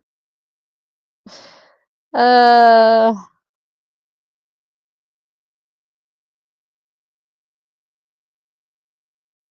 can see Miss Barbara over your way. Miranda says nobody stalks me. Miss Barbara, you can go start stalking Miranda. Go stalk Miranda for a while. She needs some stalking.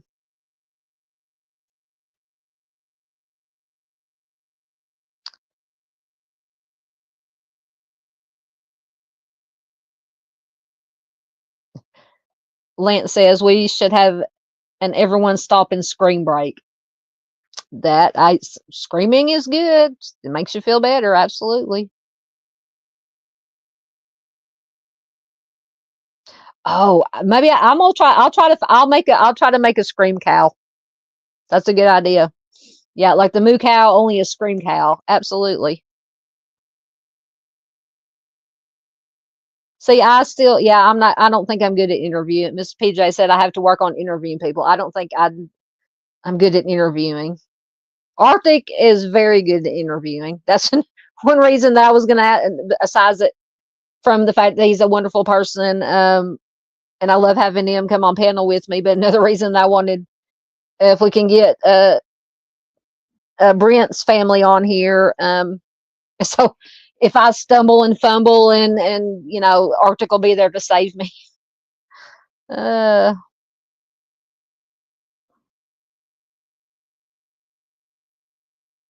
Yes, I'm sorry. Yes, Jamie. Yes, that's her name. For the life of me, I couldn't. I kept wanting to say the other one, but the other one is the wife's name. And yes, Jamie. Jamie is Brent's sister. And then Miss Christie is I don't know. I don't know if she's grew up with Brent, but she used to live in Leachville, Arkansas, where Brent disappeared from. She moved to California, but she's been advocating for Brent for the family. So she usually goes on with Jamie whenever they do a live stream. They did one with Locating the Lost, I think is the last one that they were on. I shared it on my community tab. Yeah, that's it. Locating the Lost. Yeah. Yep. I had to watch replay. I couldn't watch it live, but yeah, I watched it. She did Jamie did an excellent job. Excellent job. Miss Peggy says she only has her phone to cuss out, no laptop or TV.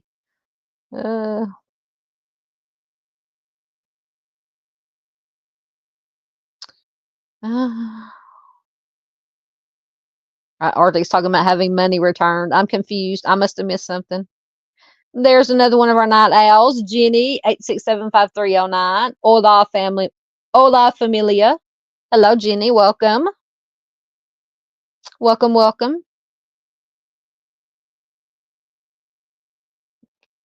Yeah, Lisa says it's a space where everyone is vulnerable to some degree. It is always going to attract people looking to exploit others. Absolutely.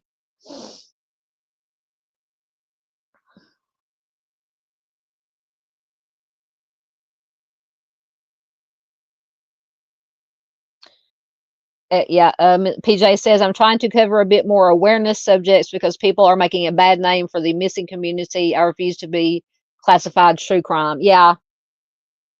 Yeah, because I cover mostly missing cases. There's very few times I may do every once in a while a short video on an unsolved homicide where a person has been found deceased. It's always a cold case, but I do mostly missing.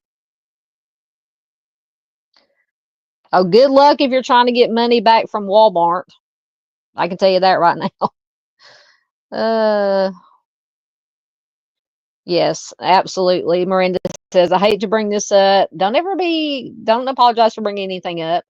Says, I hate to bring this up, but the Delphi case has brought out the worst in people and it has hurt a lot more. I'm grateful for the channels that don't cover it. Yes, I stayed away from, I don't think I did. I may have mentioned Delphi once or twice in the live stream if any new information came out, but and then there's still people, and I'm not going to name names, but a creator There's one of the first creators actually that I started watching besides Mr. Steve on here, and is so disappointed that this creator is just becoming almost like Arctic would say, a tragedy pimp, just running this Sebastian Rogers case into the ground. And Arctic probably knows who I'm talking about. And there's some other people I think that have mentioned. I'm not going to say the name because I don't ever, whatever creator wants to do on their channel, it's their channel. They're free to do it. But I choose not to watch it anymore because it just, and I actually was a member and I canceled my membership because it was just, it got ridiculous. But anyway. Oh, you did get money back from Walmart? Well, congratulations. Congratulations. See, stop it. I already have that song in my head, Dino.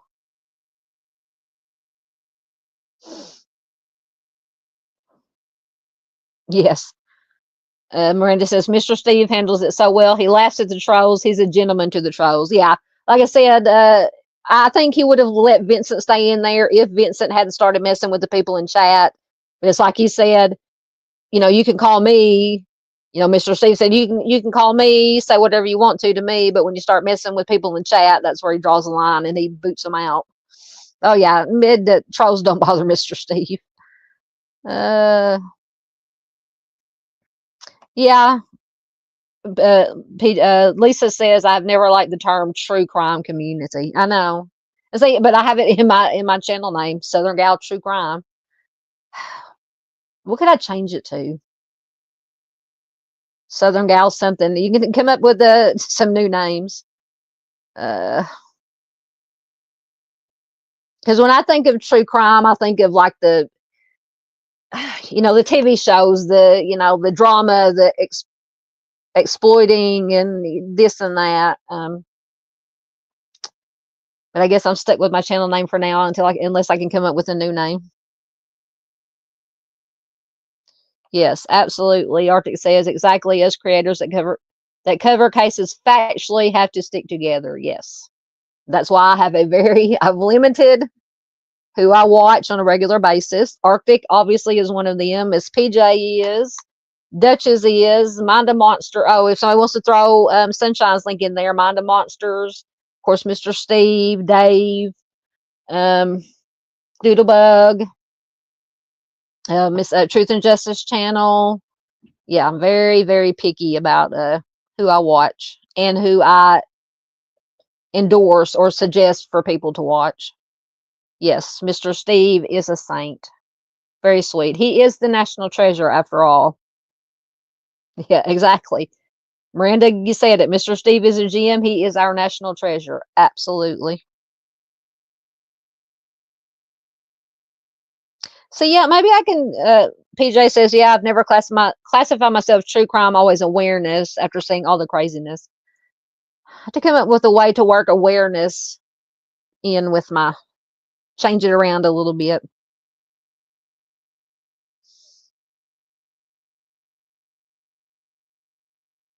Absolutely. Excuse me, Lisa says, that's what I love about you guys. There's no room for being competitive when it comes to covering cases. Yeah. Yeah, because I know Chris sends us cases. Me and Arctic shared cases back and forth. He probably gets tired of me messaging him on Messenger. Have you seen this? Have you seen this? So between the circle of us, we try to get as many videos out as we can about certain about cases that we come across, and I get a lot of mine from Google Newsfeed. Most of them come from Facebook, from the groups and stuff, but I'll peruse my Google Newsfeed. Things usually pop up.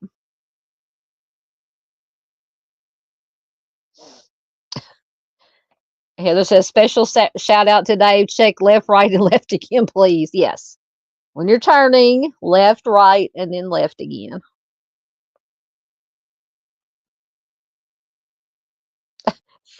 That's fine, Miss Barbara. You can tell them I'm whatever. Miss Barbara said, I would love to have you, but I'm going to tell everybody you're my stalker, right? I'm proud to be your stalker, Miss Barbara. Absolutely. Oh, I couldn't think of a better person to stalk.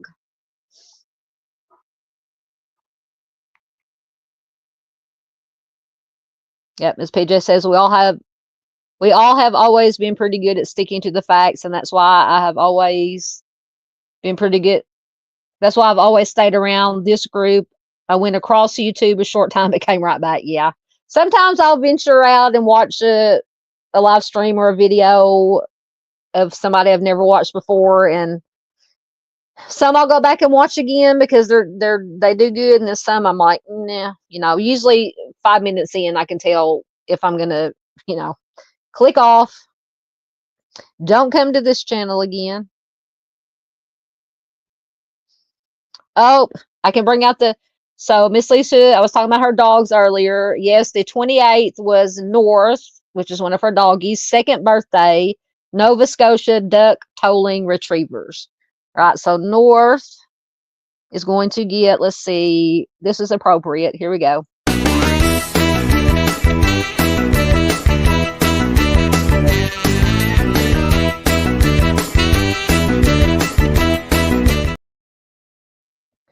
There is a birthday dance from Snoopy to North for your doggy. Oh, everything just popped up. Oh, there we go. Yes. Miranda says, Mr. Steve still blushes when he talks about Mrs. Steve. That, my friends, is a sweet husband. Absolutely. Yes, we love you, Dave. We love you, Dave.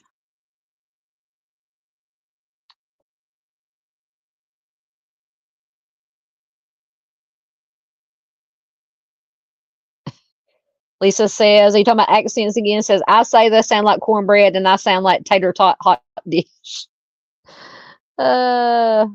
Yes. Miss Lisa, another incarnation, mouthy spice.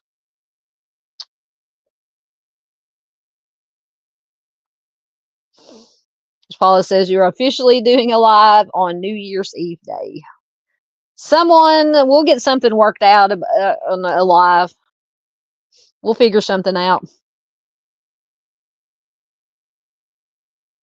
Absolutely. I'm glad you're still here, Lance. Says, all the love. This is great. John 13:34. Absolutely. Yep. You're a Midwesterner. I have a brother and a sister-in-law that live in Minnesota, in the Minneapolis, St. Paul area. So now, even though my brother grew up in the South, but he's been up there for many, many years now. I always kid him now whenever I talk to him on the phone or they come down and visit that he has that accent now, that Midwestern accent.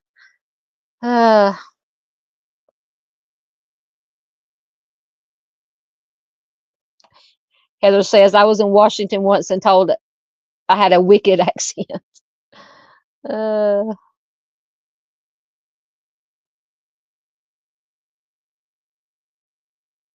Yeah, I wouldn't want to mess with Miss Tandy.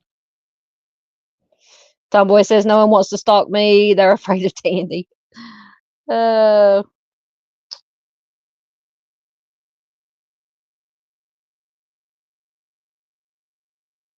Yes, lots of people stalk Miss Barbara. Yes, I'm going to. I will make a scream cow. I think you would do great, Miranda. She said she'd love to. I'd love to interview people. I think you would do great.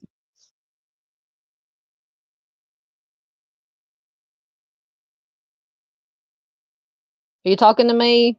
Arctic said you do fine at interviewing. I try. I try.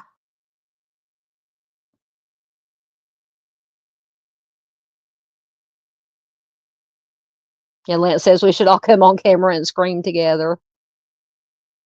Lisa Jo says she sounds Canadian. My brother hasn't got that far gone yet with the accent, but I can definitely hear it. If it's a weird cross between Southern and like Midwestern or whatever y'all call that accent up there. Weird combination. Oh, I know I sound like a hillbilly with my Southern accent. Oh my God, I love that movie and that accent. Lisa says, "Ask Arctic, he'll tell you I sound like I'm from the movie Fargo." I love that movie. Yes, Fargo is a great movie.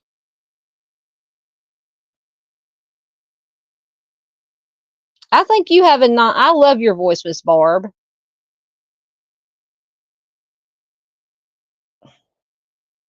I love your voice, Miss Barbara. I still have to see Wicked, Miss Paula. I haven't had a chance to see it yet.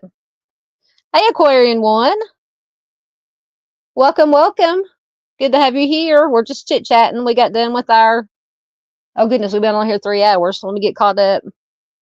We've been chit chatting. Yes, yes, exactly. That is who. You hit the nail on the head, sir.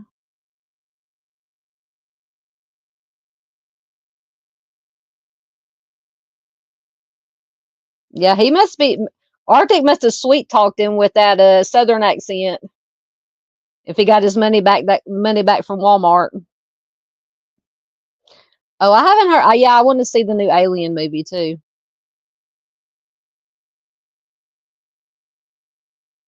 Oh, we don't want to make you cry, Lynn. Don't cry. We'll all start crying. Yeah, we're fixing to get. I'm gonna get caught up, and we're fixing to get out of here because it's 11:20 Central Time here, and I've got to get up and work some tomorrow.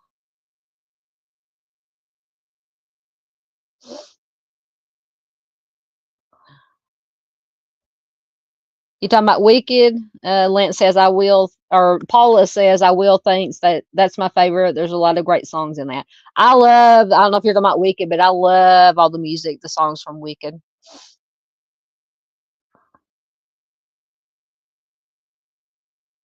I'm sorry, Lance. Thoughts, prayers, and good vibes to you, sir. Thank you. I like that. Miss Paula says Southern Gal Charm. Thank you, thank you. I like that. Well, yeah, that is true, unfortunately. Lisa says, well, people are going to search true crime, so you should keep it. Yeah. Miss Peggy says that she's been told that she sounds like her son on the phone. People mistake us for each other. Oh, I like that. Arthur says cold cases with Southern Gal. I like that. I like it. I like it. Thank you very much. Arctic got in Mind the Monster, Sunshine's channel. Wonderful, wonderful human being and advocate and creator. Miss PJ also got it in. Pinch poke, you owe each other a Coke.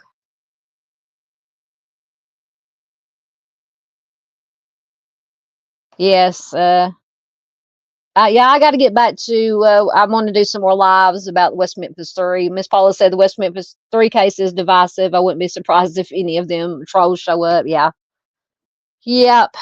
Because I think we were up to maybe, I think the next West Memphis 3 live stream I plan to do was like covering the trials. So I'll have to find a way to work that in somewhere. Yes, from mom or from her sister as the one that makes the Miss Peggy says I just ordered a true crime junkie tumbler. Yeah, from Drifty Rabbit, from mom's sister. I want to see if she can make me because she did a dumpster fire keychain, and I need to get in touch with mom and have her get into or have her sister get in touch with me and see if she can make me one of those tumblers with the dumpster fire thing that she made just for my to have for myself because it's so cute. See, I watched a couple of things. Miranda says one of the bigger channels I enjoy is Surviving the Survivor. I watched a couple of their things. I really like them too, but it's been a while since I've had a chance to get over there and watch anything. Absolutely. There is Mr. Steve's link to his channel.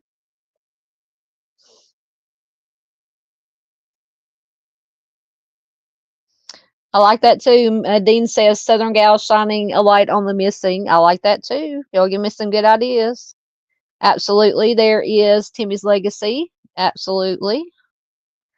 Once again, pinch poke, you owe each other a Coke, Arctic and PJ.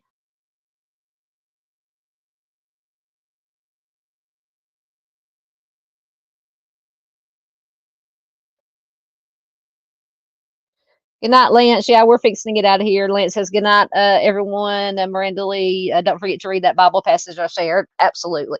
Thank you, Lance, for being here. Thoughts, prayers, good vibes, always, my friend. We can start. Yeah, we'll send Miss Barbara over your way too, Heather. We can send anybody to stalk you. See, I'll have to check though. I haven't heard. Lisa Joe says I watched I hope I'm pronouncing this right. Gabulosis, Crime Hound, and you guys. Talking about us guys. I'm gonna have to check those two. Gabulosis and Crime Hound. If you endorse them, Miss Lisa Joe, I trust your judgment. So I will check them out.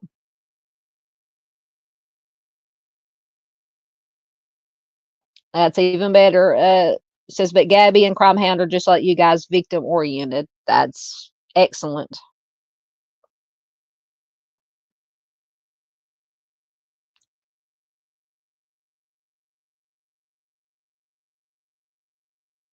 Yep, I like watching Grizzly True Crime. I haven't watched a lot of her stuff. I like because she's been doing. She covers a lot of live streams, a lot of the current trials that are going on, and I just don't have time to sit and watch them. But I try to catch. She'll do individual videos about things or live streams about different. I like watching Gizla. Oh my gosh, I cannot see anymore. It's about time to get out of here. I can't see anything anymore. I will definitely check them out. Absolutely. And you can, if you have the links, Lisa Joe, you can throw the links to the channels in the chat.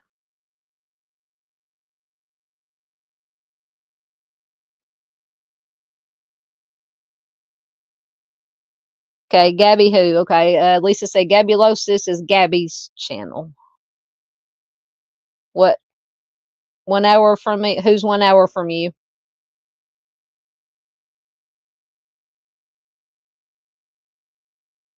You're not, Miss PJ, you're not a boring New Englander. She's actually, we have a lot of interesting things that happen here. I know. Oh, you beat me to it. Okay, so there is Gabulosis. And there is Crime Hound. Thank you, Miss Lisa Joe. Ooh, 180,000 subscribers. That is excellent. Especially for somebody who is doing the right thing.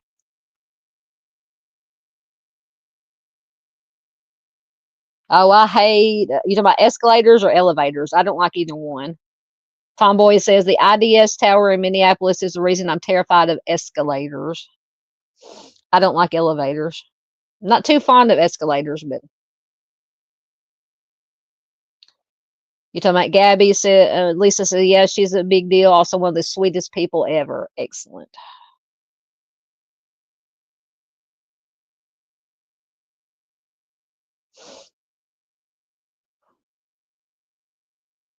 Right, just getting caught up. Thank you, Miss Peggy. Says I love your accent. And I think you're on the East Coast, right? So you have that what I call the New York, New Jersey accent that I like, that I love. I love that accent.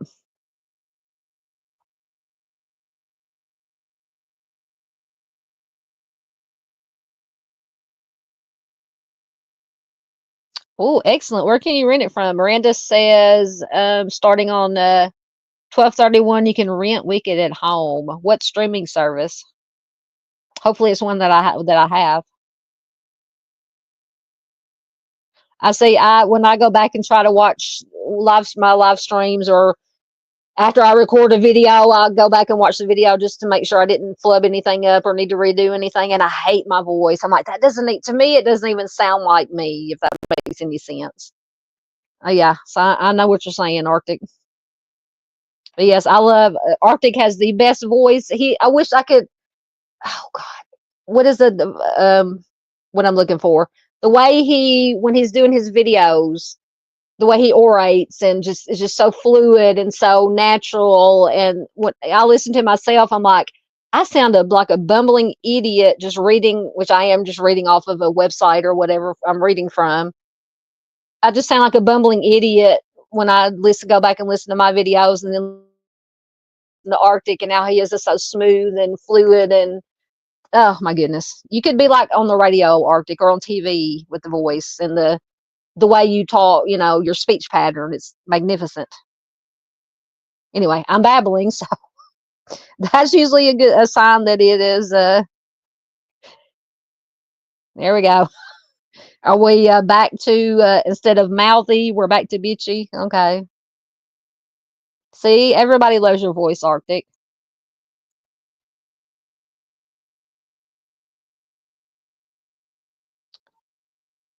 Who has the voodoo voice? Yes, absolutely. I love listening to Arctic on anything. Yeah. Oh, the dumpster fire.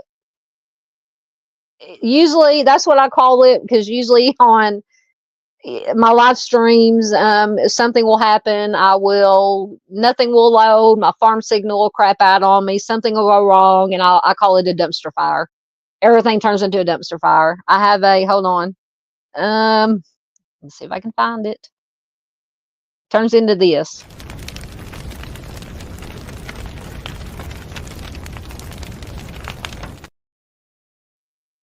That's what it turns into, a dumpster fire. That's what I call it. And I still have to get, I don't know if you guys can see it behind me. Oh, I'm pointing the wrong way. That is a picture of a little dumpster fire, like a pencil caddy, organizer caddy that Arctic sent me. I'm going to get the real thing put together. It's so cute. I love it. It says something defective. I'm fine. Everything's fine. On the top, it's got a raccoon. I love the raccoon. It's got a fire, and it's got a raccoon. I'm pointing the wrong way again. I don't know if you can see it. It's got a raccoon with looks like one of the Burger King hats, and he's got a hamburger in his hand. So cute. I still got to get it put together. Oh, so you do tumblers and keychains? We may have to talk. Yep, I thought you ordered. Yeah, I think, was that the night you were having trouble getting it to go through? It was during Mom was doing a live stream. I think I remember that. Yes, yes. Once again, Arctic so eloquently says, Heather, it's when things go haywire and we have technical difficulties with the stream. Yes.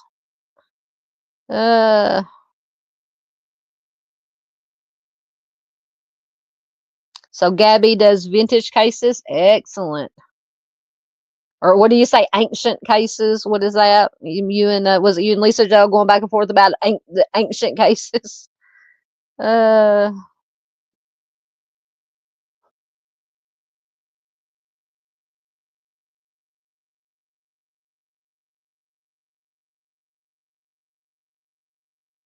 Oh, okay. Heather said my brother is an hour from me in Minnesota. Yeah, he lives in. I'm not going to say the exact town, but he lives in. It's not too far from the Minneapolis St. Paul area. Is where they live. But they're close enough because they both work at the airport at MSP. So.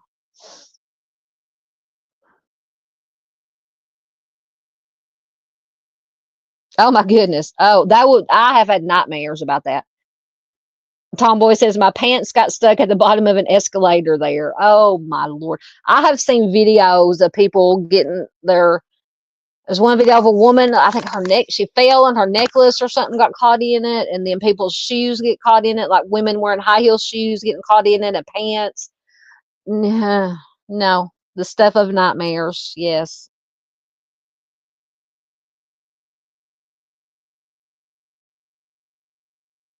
Excellent. I know I've done a video. Do we do a live stream? I know I've done a video on Barb's case. I really want to do a live stream again to share Barb's case again. and have Miss Lisa Joe on because she knows about all about Barb Cotton's case. There's a link to Barb Cotton's episode. Oh, see, Miss Peggy says, don't like escalator and been trapped in the elevator. I'm too claustrophobic for elevators. Yes, a good cadence. That's why, just the way his speech pattern, the way he talks is just so fluid, and just, and I sound like I said, I listen to myself and I sound like a bumbling idiot trying to, stumble over my words to get them out. Not Miss, excuse me, I'm sorry, my hamburger I had for supper didn't agree with me. Not Miss Barbara. Yeah, we're fixing to get out of here too. I know I keep saying that. Says, good night, everybody. Love you all. I got to get some sleep. I need to get better. Absolutely. Feel better, feel better, feel better, Miss Barb. Now a gnat almost flew down my throat. Much love to you, Miss Barb. Oh, Madison. Okay. Madison has the voodoo voice. I make her do cold calls because she will have cops, lawyers, etc. just spilling their guts to her. So she has that hypnotizing voice.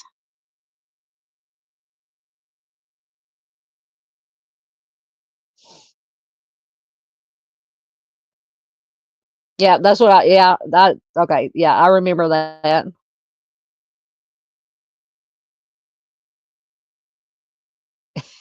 Yeah, that's what you call you, an ancient case creator. uh, hey, I like those ancient cases, cold cases.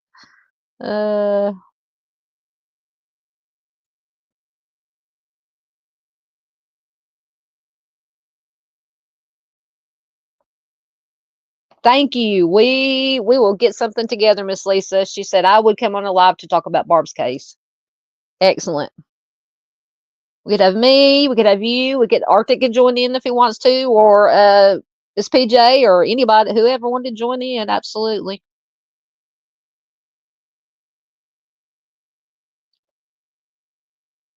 Yes, one time Arctic asked me if I've ever been in the glass elevator at the Excelsior Hotel in Little Rock. One time, a long time ago, and I don't even remember what we were doing there, whatever it was. Yes, I hated it. I was like this. I was like that. I didn't like it at all. Oh, goodness. All right, guys, I'm caught up. We've been on here almost 3.5 hours. Yes, that's another. I don't do heights either, Lisa. Absolutely not. All right, guys, and we're gonna get over here, or get over here. We're gonna get over here, off of here for tonight. My back is giving out, my voice is giving out, my bladder is giving out. I know TMI, but you know me. So thank you everybody for being here. We will get something worked out for tomorrow night, whatever we're gonna do. Please like, share, comment, share is the most important thing you can do. Share it anywhere and everywhere you can to get this information out that we talked about earlier about the missing persons cases. I love you guys. See, we're gonna work on something for tomorrow night. Wednesday, I'll have a video upload for you guys Wednesday. I probably won't do a live because I'll either be working or watching football or both. Thursday, I might be able to do a live stream Thursday. We can talk about, do a true crime after dark, talk about some stuff I've got a bunch of stories saved up in my browser to go over. So maybe, hopefully a live stream Thursday night, hopefully something tomorrow night, fun for New Year's Eve, but we'll get that worked out. Let me go back in. Thank you, everybody that was here. Thank you, Arctic, my friend. Always love to have you here. Always love to have our Spice Girl here. Wouldn't be the same without our Spice Girl here. Wouldn't be the same without Miss Paula here. Without everybody here. Thank you, all the night owls who came in. Heather, Dino, Paula, of course, Jenny, Dave, the night owl, the head night owl. Thank you very much, everybody. Thank you, Miss Heather. Always a pleasure to see Miss Heather. Always a pleasure to have Miss Peggy here. She says, glass elevator, no, exactly. I go off a few floors before the floor I need to get to. I'm with you. I'm with you. Oh, yeah, yeah, I'm going to have to start wearing Depends for these lives. Oh, once again, thank you to everybody. Absolutely. Thank you, Miss Heather. All right, I'm going to shut up now because I really, really do have to go to the bathroom. I love you guys. Hopefully, I should have been multitasking. Hopefully, I will see you guys, or we will see you guys. Where is, I'm trying to find the video I'm looking for, my outro. Oh my goodness, I can't find it. Hopefully we will get something worked out for, oh my God, I can't find anything. Let me see if I can do it on here. Anyway, there it is. Anyway, I lost my train of thought. I love you guys. Thank you so much for all your support. I love each and every one of you. And hopefully we will see you tomorrow night sometime. Thanks, guys.